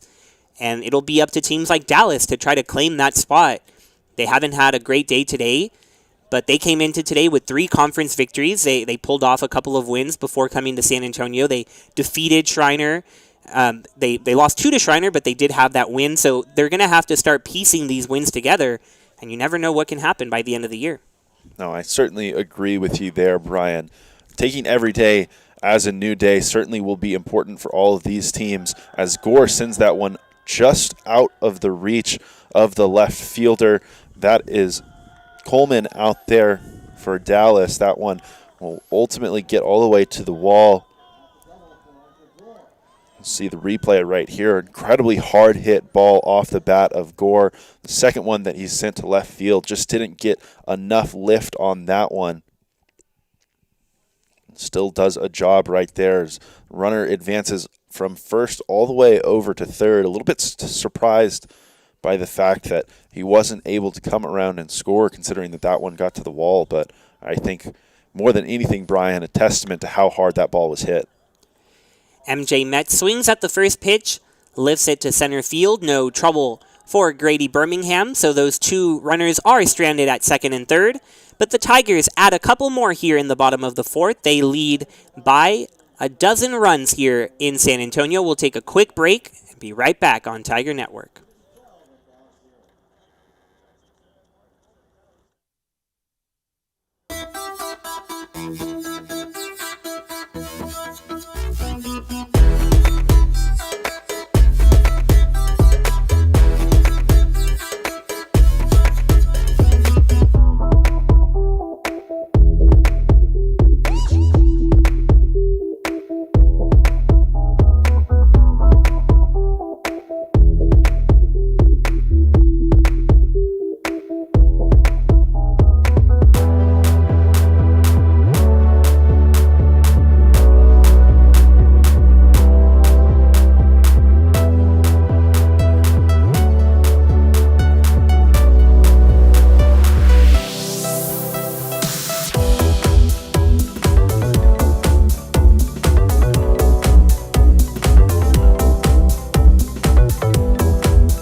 We're back here in San Antonio. Tigers up by a dozen, as mentioned in the last half. Never thought I'd say up by a dozen in baseball, but here we are. And the Tigers not wanting to push their starter too much. Sammy Conti coming out after 4 innings and 6 strikeouts, no runs allowed. And there's a new man on the mound, and it's Jack Martinez, who replaces Conti. And Martinez, if you remember, the infamous hat counter pitcher. And there it is again, the hats off counter at the top of your screen. So we'll keep a count for you. Luke, do you remember what we left off last time?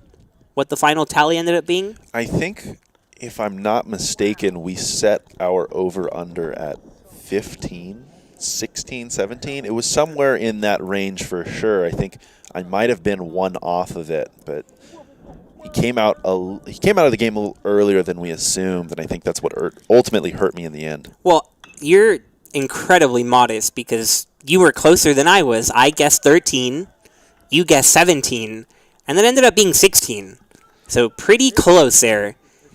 But so far today, I don't know what's going on here. Yeah, you have to wonder what exactly it is. Certainly nice for Martinez to have that 12-0 cushion on the mound, but you imagine he's still out there throwing as hard as ever. But I know you mentioned before the debut of the hats off counter that Martinez had cut his hair. Maybe he has a new hat.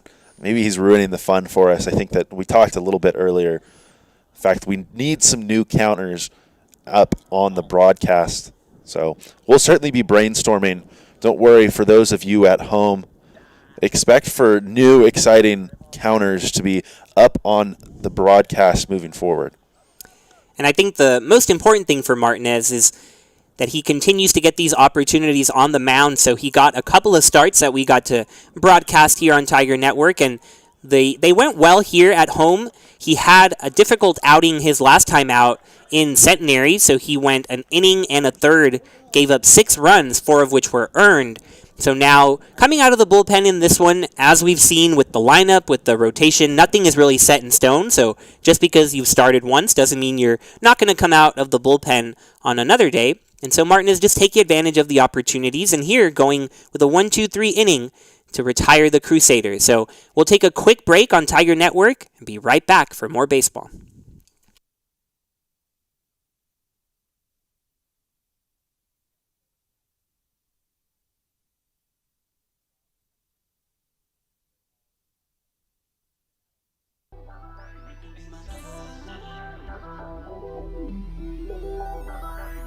I looked up, you looked down. What you think I'm gonna do? Just sit around. I said, hey girl, I really wanna keep ya, keep ya, keep ya, keep ya. We get up, we get down. A club full of people to no one around. I said, hey girl, you make everyone around me disappear, disappear, disappear, disappear. I said, hey, whilst the world spins round, around, maybe we could keep a secret or two. And then baby, when the lights go down, I know that you like what I whisper to you. You could be my lover, I'm a cute girl, yeah. Baby, would you be mine? Jack Wisniewski steps to the plate, and the batting gloves remain. We didn't get a chance to talk to him in between games. We're busy corralling Joseph Chavana to come down and getting corralled myself by Jeremy Wolf. Couldn't quite get to Jack, but we'll have to ask him after the game. Yeah, but nonetheless, can't be too upset with the performance that he put out there in Game 1. Went 1 for 3, so they did the job, certainly, for Wisniewski, who's looking to continue to have that batting average climb for himself. Yeah, that average now over 300, where we're so used to seeing it for Wisniewski.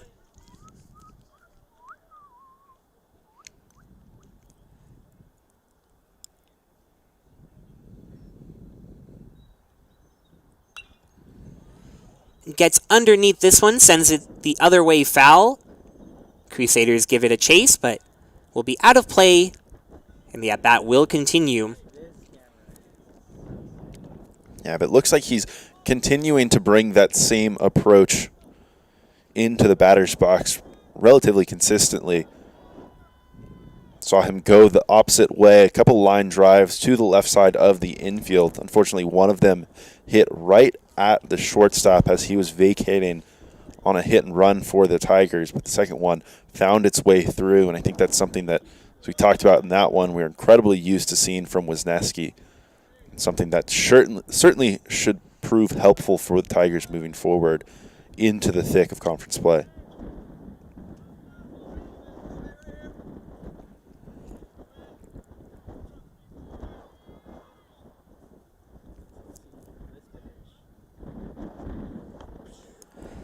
The 2-2 outside, so the count now full for the Super Senior.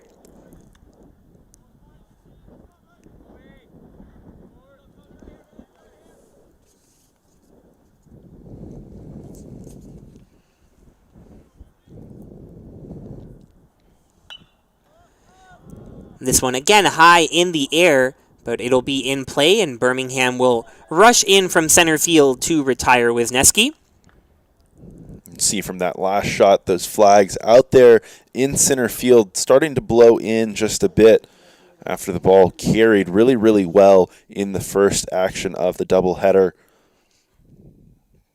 Holloway even able to hit one out, drive it over the right field wall as a right-handed hitter. So certainly prime conditions for home run hitters earlier on in the day, but not as much so right now. But if anybody could get it past that wind, it is the man at the plate, Brian Schaub.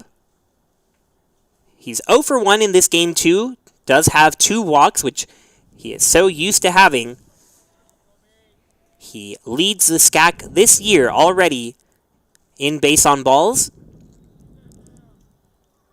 And right here, a ball in the dirt. Looks like it nearly hit Schaub. Instead, it hit the home plate umpire on its way to the backstop. Yeah, it looked like that one just bounced up and got the home plate umpire's hand. Might be able to see that on the replay right here. Great angle. See, it just got him on the top of the hand. Sometimes those are the glancing blows that hurt even more than if it had caught you straight on. But it looks like everything's fine right there as the two of them talk.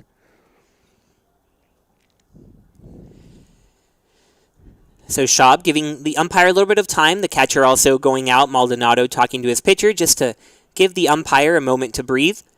The count 2-0 to Schaub, who last year was second in all of Division III in walks, and this year comes in at 15th. So it's clear that pitchers want nothing to do with the transfer from Richmond, and we've been talking about it all day. So the video will finally show on air after the bottom half of this inning. So as soon as the Tigers make their third out, make sure to stay tuned because you'll watch a full video segment with Brian Schaub and Garrett Ayler, who transferred together from the University of Richmond. Just getting to know a little bit of why they came together, and how they've enjoyed being in San Antonio. Right here, Schaub stands at the plate with a 2-2 count. And he stays alive there with the foul tip. In that first action of the day, we talked a little bit about the rice cooker that's going to be brought up. I think that Jeremy Wolf certainly would have had some things to say about that aspect of the interview, but I know y'all talked about Las Palapas a little bit, and I'm certainly looking forward to that portion of things myself. Yeah, I'm glad you bring that up. So, had a pretty lengthy interview with Schaub and Ayler, as Schaub sends this one the other way, retired for the second out. But Schaub and Ayler talked to them about several different things, had a decent length interview, but worked to cut it into digestible segments that we could put on the broadcast. And so, you're right, we did talk about Las Palapas, we talked about a rice cooker, we talked about all sorts of things. But the first thing you'll see today is a segment focused on why they came to Trinity, what brought them here together, and how they've enjoyed that. Now, tomorrow, since we have a third game of this series, we can't give all our cards today. Tomorrow we'll show the rice cooker video and the Las Palapas video, because those are two separate videos that deserve their attention all on their own. Oh, absolutely. I think you're certainly right about that. Those are two topics that should be focused on kind of exclusively. I'm glad that you had the foresight to recognize that, to recognize the importance and the weight of those. And I think the same can certainly be said about their decision to come to Trinity. So certainly looking forward to that at the end of this inning. I remind you, after the final out is recorded here in the bottom of the fifth, that video interview will be played. Vonderhaar swings over the top of that one. But the interview provided lots of fruitful moments. We haven't even talked about the fact that they predicted Richmond would beat Iowa in March Madness. That was a whole video as well. That was a pre-interview segment shown on my Twitter. So all sorts of great content, and I'm excited for you to get to watch.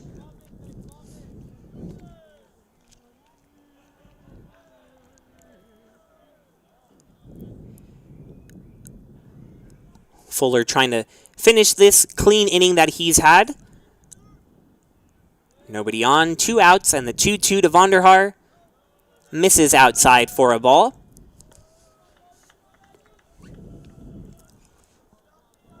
Fuller so far looking a lot better in this outing than his last time out.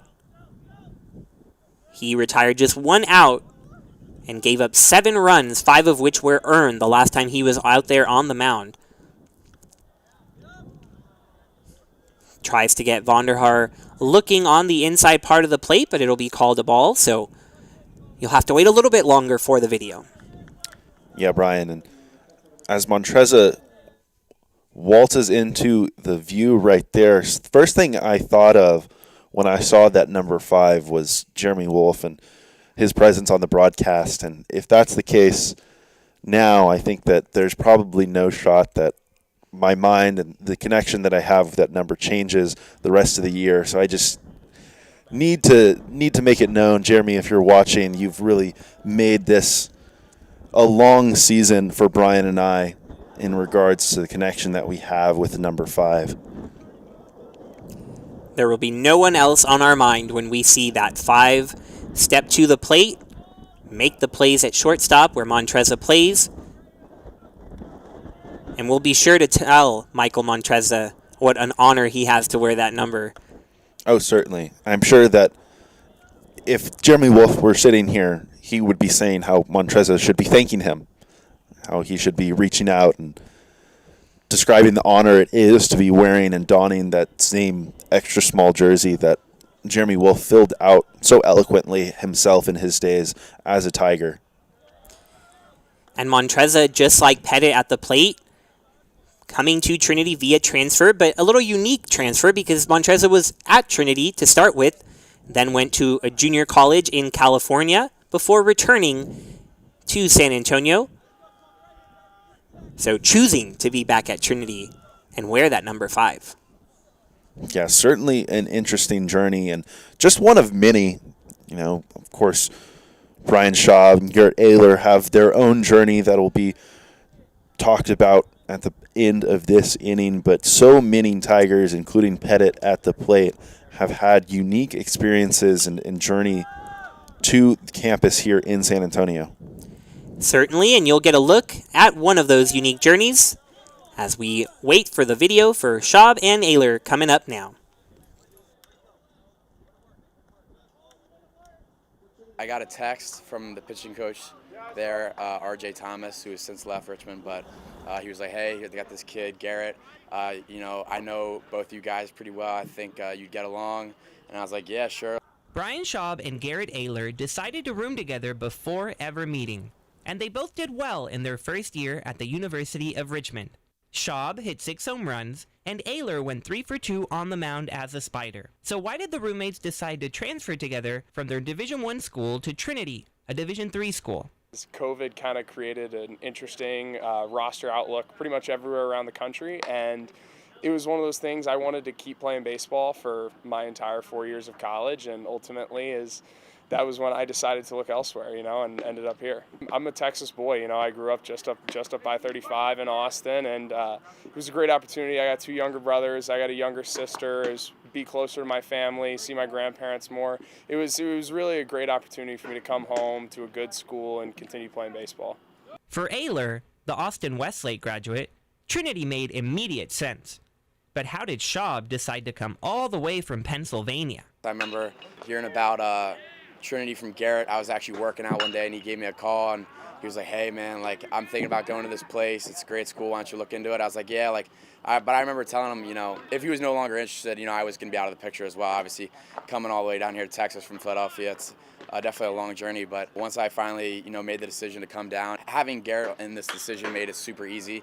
I knew I was going to have someone that I could rely on, someone that also knew me, that I could, confide with if I was going through some tough times. What makes Ayler and Schaub such good friends? Some call it spidey senses, or better yet, make that tiger senses. People they think of me, they think of Garrett, they think of Garrett, they think of me. It's kind of, you gotten to that point, but I don't know. I just think, we have similar interests and we're similar kind of people, but we also have differences, and I think that's what makes, our relationship great, is that, we kind of complement each other well and stuff. We didn't really end up becoming close until probably the spring baseball semester of our freshman year. It just, from standing next to each other in the dugout, just chopping it up. We have similar interests. We complement each other well, like he said, and it's just, it works. So, there you have it, the video showing how Brian Schaub and Garrett Ayler made their way from Richmond to Trinity.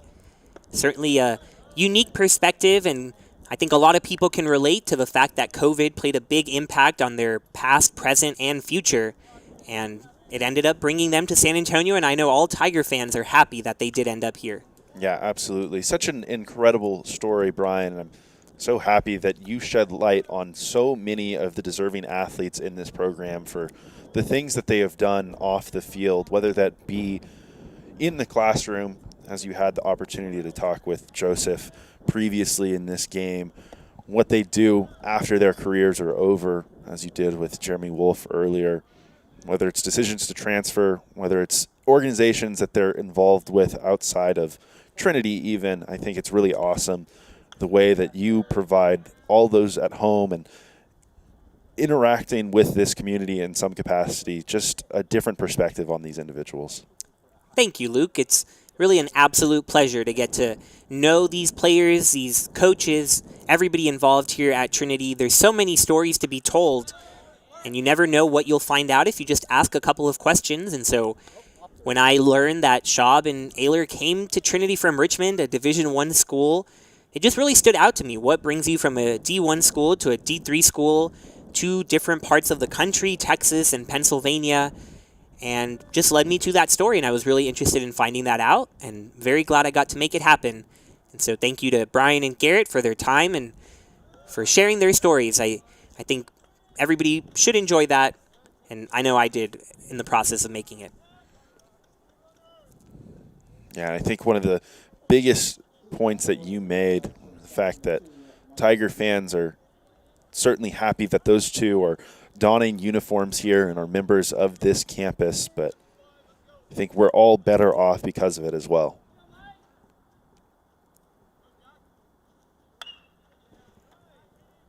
This ball skied out to deep right center field. Anderson giving it a ride and sending it all the way to the wall. He'll pull up to second, and the runner will stop at third, Maldonado, so the Crusaders have a little something going for the first time off of Martinez. And we've talked about it in the lead up to the video when you were talking about the different journeys people have taken to Trinity, transfers from all sorts of schools, D1 schools, junior colleges. Then you have the likes of Martinez, a first year here at Trinity who's straight out of high school. And it goes to show the differing experiences of the people on this team, from the youngest of the freshmen to the super seniors who have been here 5 years now. But somehow it's all coming together and it's working. And it's led to this 14-7 record on the season so far. Yeah, it's been really, truly incredible to watch, both this season and last season.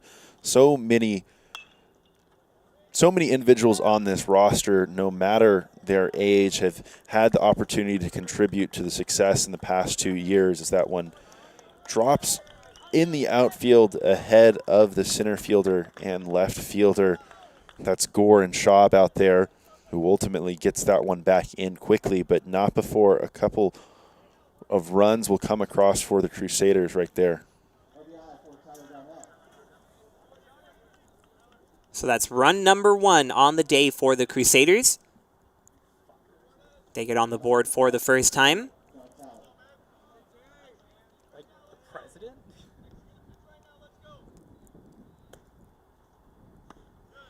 Martinez lands a first pitch strike there.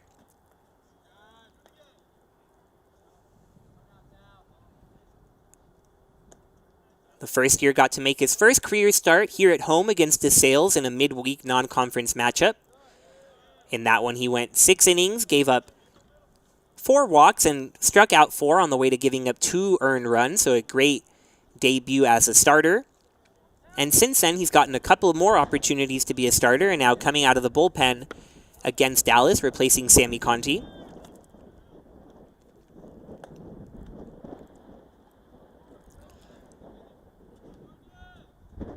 He's facing John Talley here, who has a couple of runners in scoring position, trying to keep this little rally going for the Crusaders. And Talley pulls it foul. And Talley, one of the guys that head coach Eric Grafton is proudest of.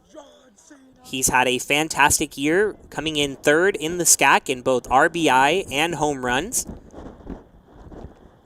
And Coach Grafton saying that he's just incredibly proud because of how hard Talley works to be who he is, comes in and day out. He'll take a little step out here as the umpire hit once again But Tally transferring from East Texas Baptist and using his extra COVID eligibility year to get his master's degree at the University of Dallas. So he is getting his master's, playing baseball with Dallas, but at the same time, he's also in the real world, as you might call it. He has a job as a realtor, which Coach Grafton explained to me. So he works, he plays, and he goes to school.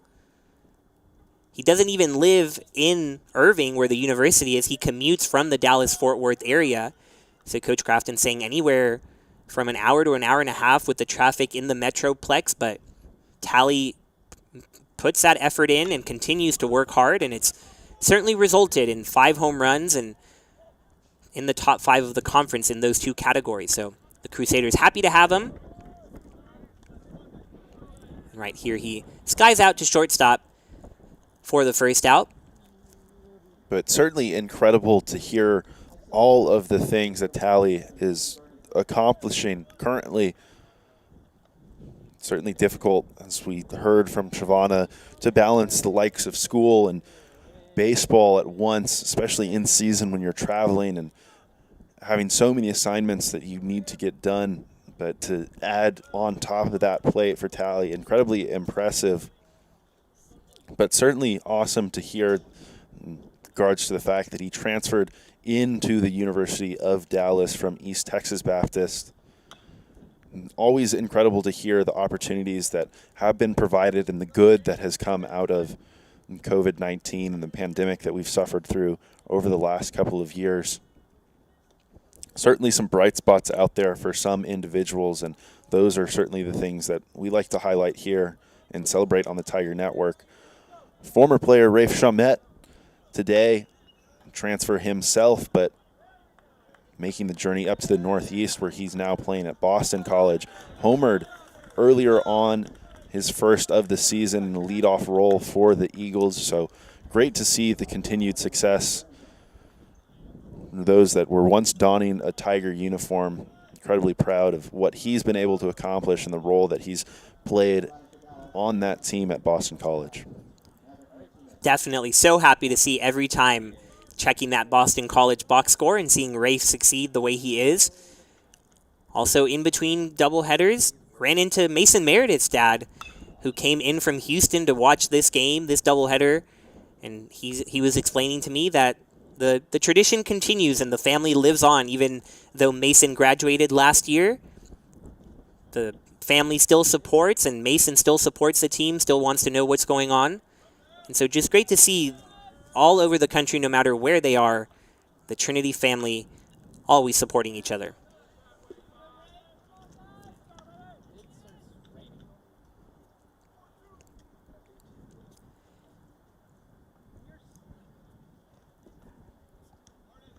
Martinez here on the mound with the hats-off counter still at 0 and facing Martinez. So Martinez versus Martinez. And Martinez grounds it up the middle, bobbled by Harris. He gets the force out at second, however. But the runner will be safe at first, and a run will come across to score. So the Crusaders get underneath that 10-run threshold for the run rule, as they've put up 3 in the top of the 6th. Yeah, and a little bit of an awkward play over there at second base. Couldn't exactly see what happened on the replay. Looks like Harris might have just overrun it a little bit, maybe a little bit over anxious to get that on to Montreza at second base, trying to turn 2 to help his pitcher get out of this inning.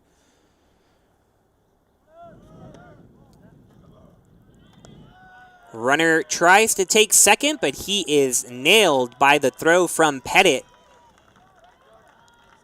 Precisely why you want him behind the plate. You see the quick rise from his crouch and the throw perfectly in time. The score does remain 12-2. There was not a runner at third during that force out, so that threshold at 10, exactly at 10, as we head to the bottom of the 6th here on Tiger Network. We'll take a quick break and be right back.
initial observation was, in fact, correct, so I have to trust myself next time, Luke. I knew there were runners at the corners, and that force out at second without the double play did allow the run to score, so the score is 12-3, Trinity over Dallas. The scoreboard initially kept it as 12-2, and the scorebook had it as just a fielder's choice with no run scored, but it has now been corrected.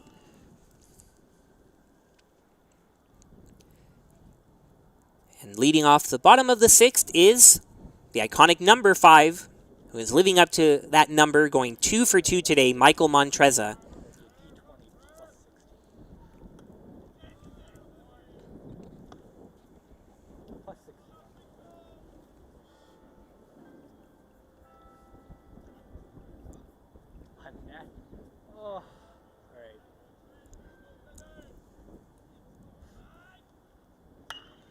Montreza lines this one, and it'll stay fair.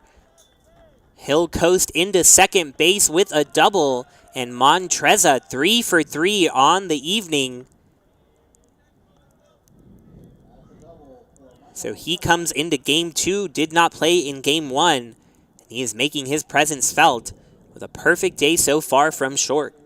Yeah, and just a really nice swing from Montreza right there. Was able to wait back just long enough on what was actually a relatively large breaking ball that stayed up in the air for quite a while, ultimately fell over the heart of the plate, and Montreza took advantage of it, keeping it just fair down the left field line, and all of a sudden has a runner in scoring position for the Tigers here in the bottom of the sixth. And this would normally be the turning of the lineup to the leadoff spot, Colt Harris, but Harris being replaced by pinch hitter Christian Holloway. Holloway really got this entire day started for the Tigers. It was 0-0 in the bottom of the fourth. Things weren't looking great for Trinity. And then he crushed a 3-run homer to right field. And it really got the party started. Since then, 24 runs put on the board by the Tigers, but the first 3 came off the bat of Holloway.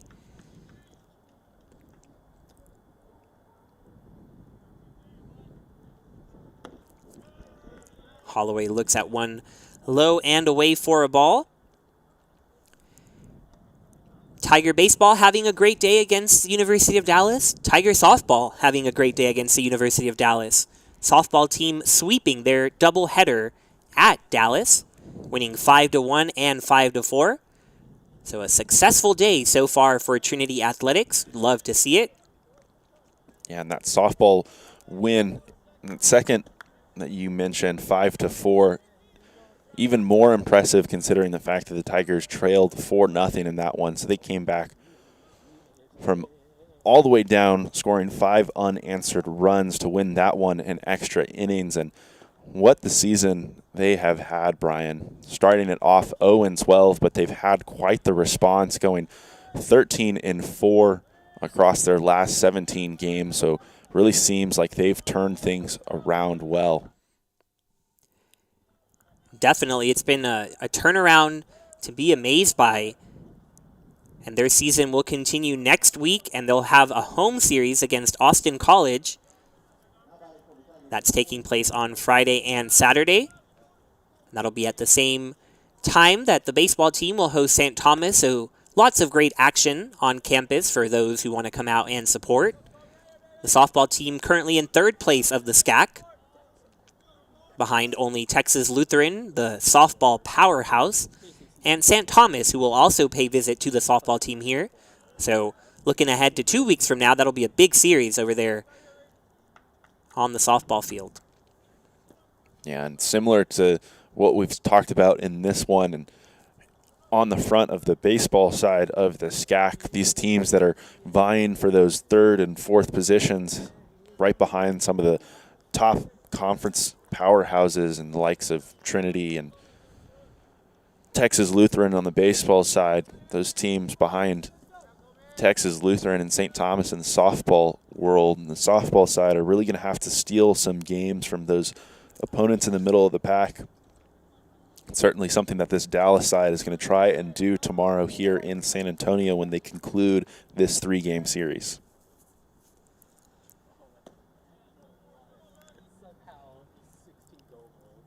Currently pinch hitting at the plate, so 2 pinch hitters in a row now. Corson Hastings getting his first at-bat of the doubleheader. And he sends this one the other way to left center field, and it's going to be caught out there by the left fielder. A nice running grab out there to reach that one by Coleman. Thought that might split the gap and score a run. It does end up scoring that run, though, from third base as the sacrifice fly is converted by Hastings, and the lead back up to 10 for Trinity. Yeah, just a really nice swing from Hastings right there. Ultimately, he gets a job done, but I think you're right. And first thought was that might get down in the gap out there, but the wind has really picked up here in San Antonio, blowing in hard from center field. I have to imagine that might have played a role in that one, hanging up there just long enough for Anderson to range all the way over and haul it in. Excuse me, not Anderson out there. That's Coleman out there in left field. So following the sacrifice fly, a visit to the mound by head coach Eric Grafton. And it'll end up in a pitching change as Colby Fuller will be done for the day. And the new pitcher coming in, Derek Trevino, will take a quick break on Tiger Network and be right back.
Changes for both sides here at the plate. Pinch hitting, Jack Peterson will step in from the left side, and on the mound, Derek Trevino will be making his first appearance of the season, and not just the first appearance of the season, but his first appearance since 2019. The senior from Orange Grove has not pitched in 3 years.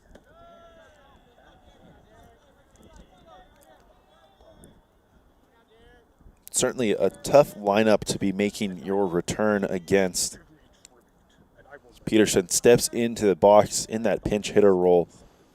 I think we can talk extensively about really anyone in this lineup, but a couple of names that deserve to be shouted out today. You mentioned the fact that Montreza ultimately likely will finish this game 3 for 3, perfect 3 for 3, but another guy who was just pitch hit for in Nathan Brolick moved to 3-3 before exiting this one. We talked a little bit about the way he swung the bat this year, and while he hasn't been in the lineup a ton for the Tigers, he does have 20 at-bats, and he's improved that batting average all the way up to 600. So something that we talk about a lot, and something that makes the job of this coaching staff incredibly difficult is the fact that there's a lot more than 9 guys in the dugout who are deserving and capable of performing at a high level here in San Antonio.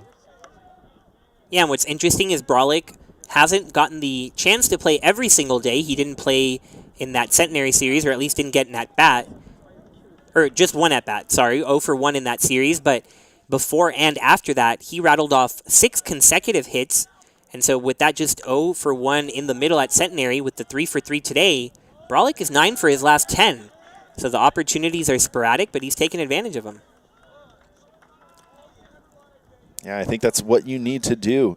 That's how you earn more opportunities, and I think that's certainly something that wouldn't be far-fetched if we guess that's something we'll see as the season continues. Another game, as we mentioned, tomorrow, and certainly right in the thick of things in the SCAC schedule. So Nathan Brolick, certainly a name we could look to call more as the season goes on. We'll take another break on Tiger Network. Could be our last if the Tigers are able to hold on to this 10-run lead and have a doubleheader sweep with both wins coming on run rule. We'll see if they can do that after the break.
Coming on to try to close things out for the Tigers, the first-year Luke Pfeiffer on the mound now. First pitch from Pfeiffer misses low, facing Pierce Coleman. So freshman against freshman battle here. Coleman from Castle Pines, Colorado, and Pfeiffer from Valencia, California.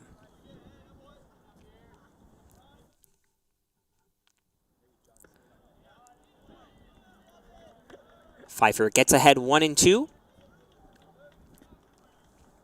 can see quickly back on the mound, working fast.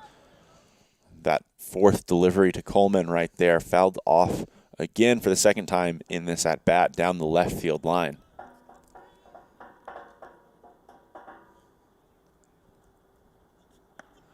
Big looping breaking ball misses outside. But like you noticed, not taking much of a break getting the ball and standing right there on the rubber, delivers it in a nice spot there. Looked to be low in the zone, but the umpire says ball 3, so the count full. And now this one sent the other way by Coleman, and it will remain foul.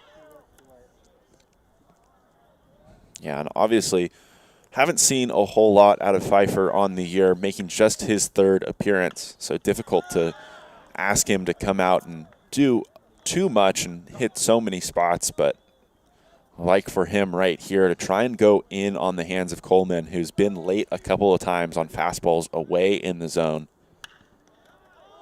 And this one off of Pfeiffer. Mets will try to get the out off of it, but a bit late, nearly a phenomenal play from the third baseman. But Coleman beats it out to reach base. And now the infielders will check on Pfeiffer, see if he's okay. This ball hard hit and right off his foot, maybe the back of his ankle. Pfeiffer taking a little bit of a walk around the mound. Montreza giving him a high five with the glove, and now Pfeiffer back on the mound.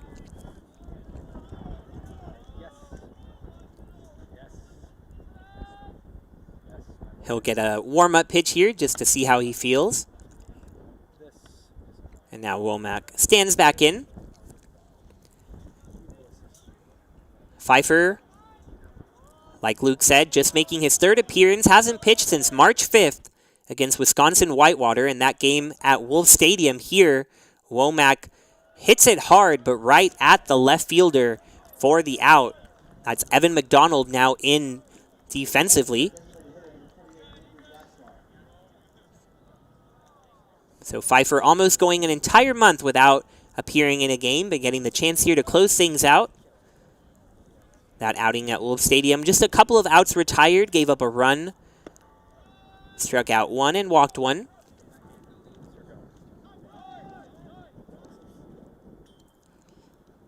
And that last at-bat, doing a really nice job of coming right at Womack early on, doing the same right here against Gaspar. First pitch, missing just a little low, but doing a nice job of responding and delivering a strike to even things out 1-1.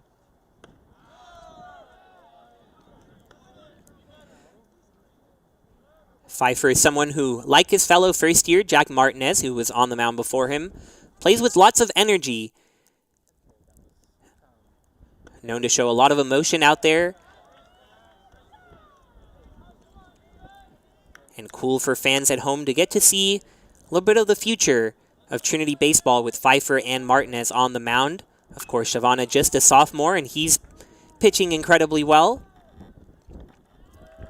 And then you have the veteran leadership like Sammy Conti. So a little blend of everything that we've seen today on Tiger Network.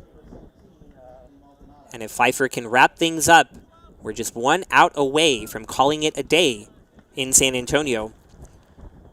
I think it's a really interesting point that you bring up.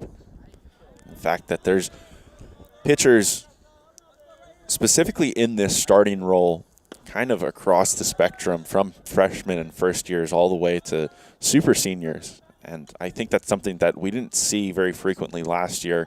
We had some older pitchers that we saw in the rotation, but guys like Matt Thomas were coming out of the bullpen for the Tigers. So having the ability or having the presence of those older guys in these starting pitching positions where you really have such a routine that you're forced to establish and get into, really valuable for these younger guys to have them around, have them learning and really gaining experience around those same guys and kind of figuring out what type of routines they want to be in as they move into these roles in the future. Absolutely, and it works both ways. That's something actually Coach Grafton and Coach Scannell have talked to me about. Just saying that getting the young guys out there is trial by fire, really learning with the experience. As Coach Grafton put it, experience is the best teacher. And just letting the guys go out there and experience the good and the bad, learning from the mistakes, learning from the success. And it allows them to then end up in the spot of being a senior with the experience so that they can then help those behind them. It's a never-ending process and the beauty of the collegiate cycle. And right here, Pfeiffer trying to close things out. 3-2 count, 2 outs in the 7th. That one chopped the other way. And the out will be recorded. 2 games, 2 wins on this Saturday afternoon for Trinity. It was an impressive display from 1 p.m. to 6 p.m. 2 run rule victories. 12-0 in Game 1, 13-3 in Game 2. This one was a mix of pitching from Sammy Conti, Jack Martinez, and Luke Pfeiffer, combining to give up just 3 runs. And then on the offensive side, production from just about everyone you look at in the lineup. Nathan Brolick going 3 for 3, driving in 2. MJ Metz going 1 for 4, but driving in 2 runs as well. And then Pettit and Montreza at the bottom of the order, delivering 3 runs batted in and 4 hits between the 2 of them. So a wonderful day here in San Antonio, capped off with this 13-3 victory. Yeah, no 3-run home runs in this one, Brian, but didn't need them in the end. The Tigers outscored the Crusaders 25-3 on the day, and they really showed out and really every aspect of the game. They were incredible with the bat in their hands in the box, efficient at the plate today, 13 runs on 13 hits in Game 2. I think that the biggest takeaway from today, though, was the way that the starting pitching and the pitching staff as a whole continued after that strong performance that was alluded to early on from Sammy Conti in Shreveport last week.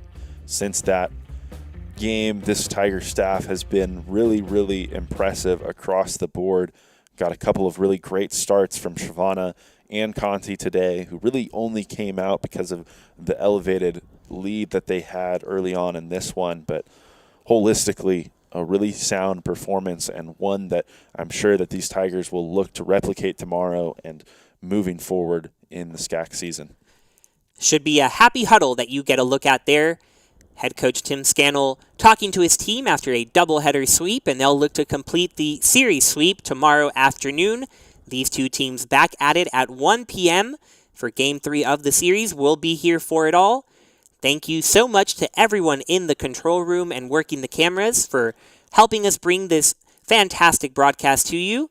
Thank you to our guests, Joseph Shavana and Jeremy Wolf, for joining us, and just everyone involved for watching and tuning in. For Luke Terry, I'm Brian Yanselson. Have a fantastic Saturday night.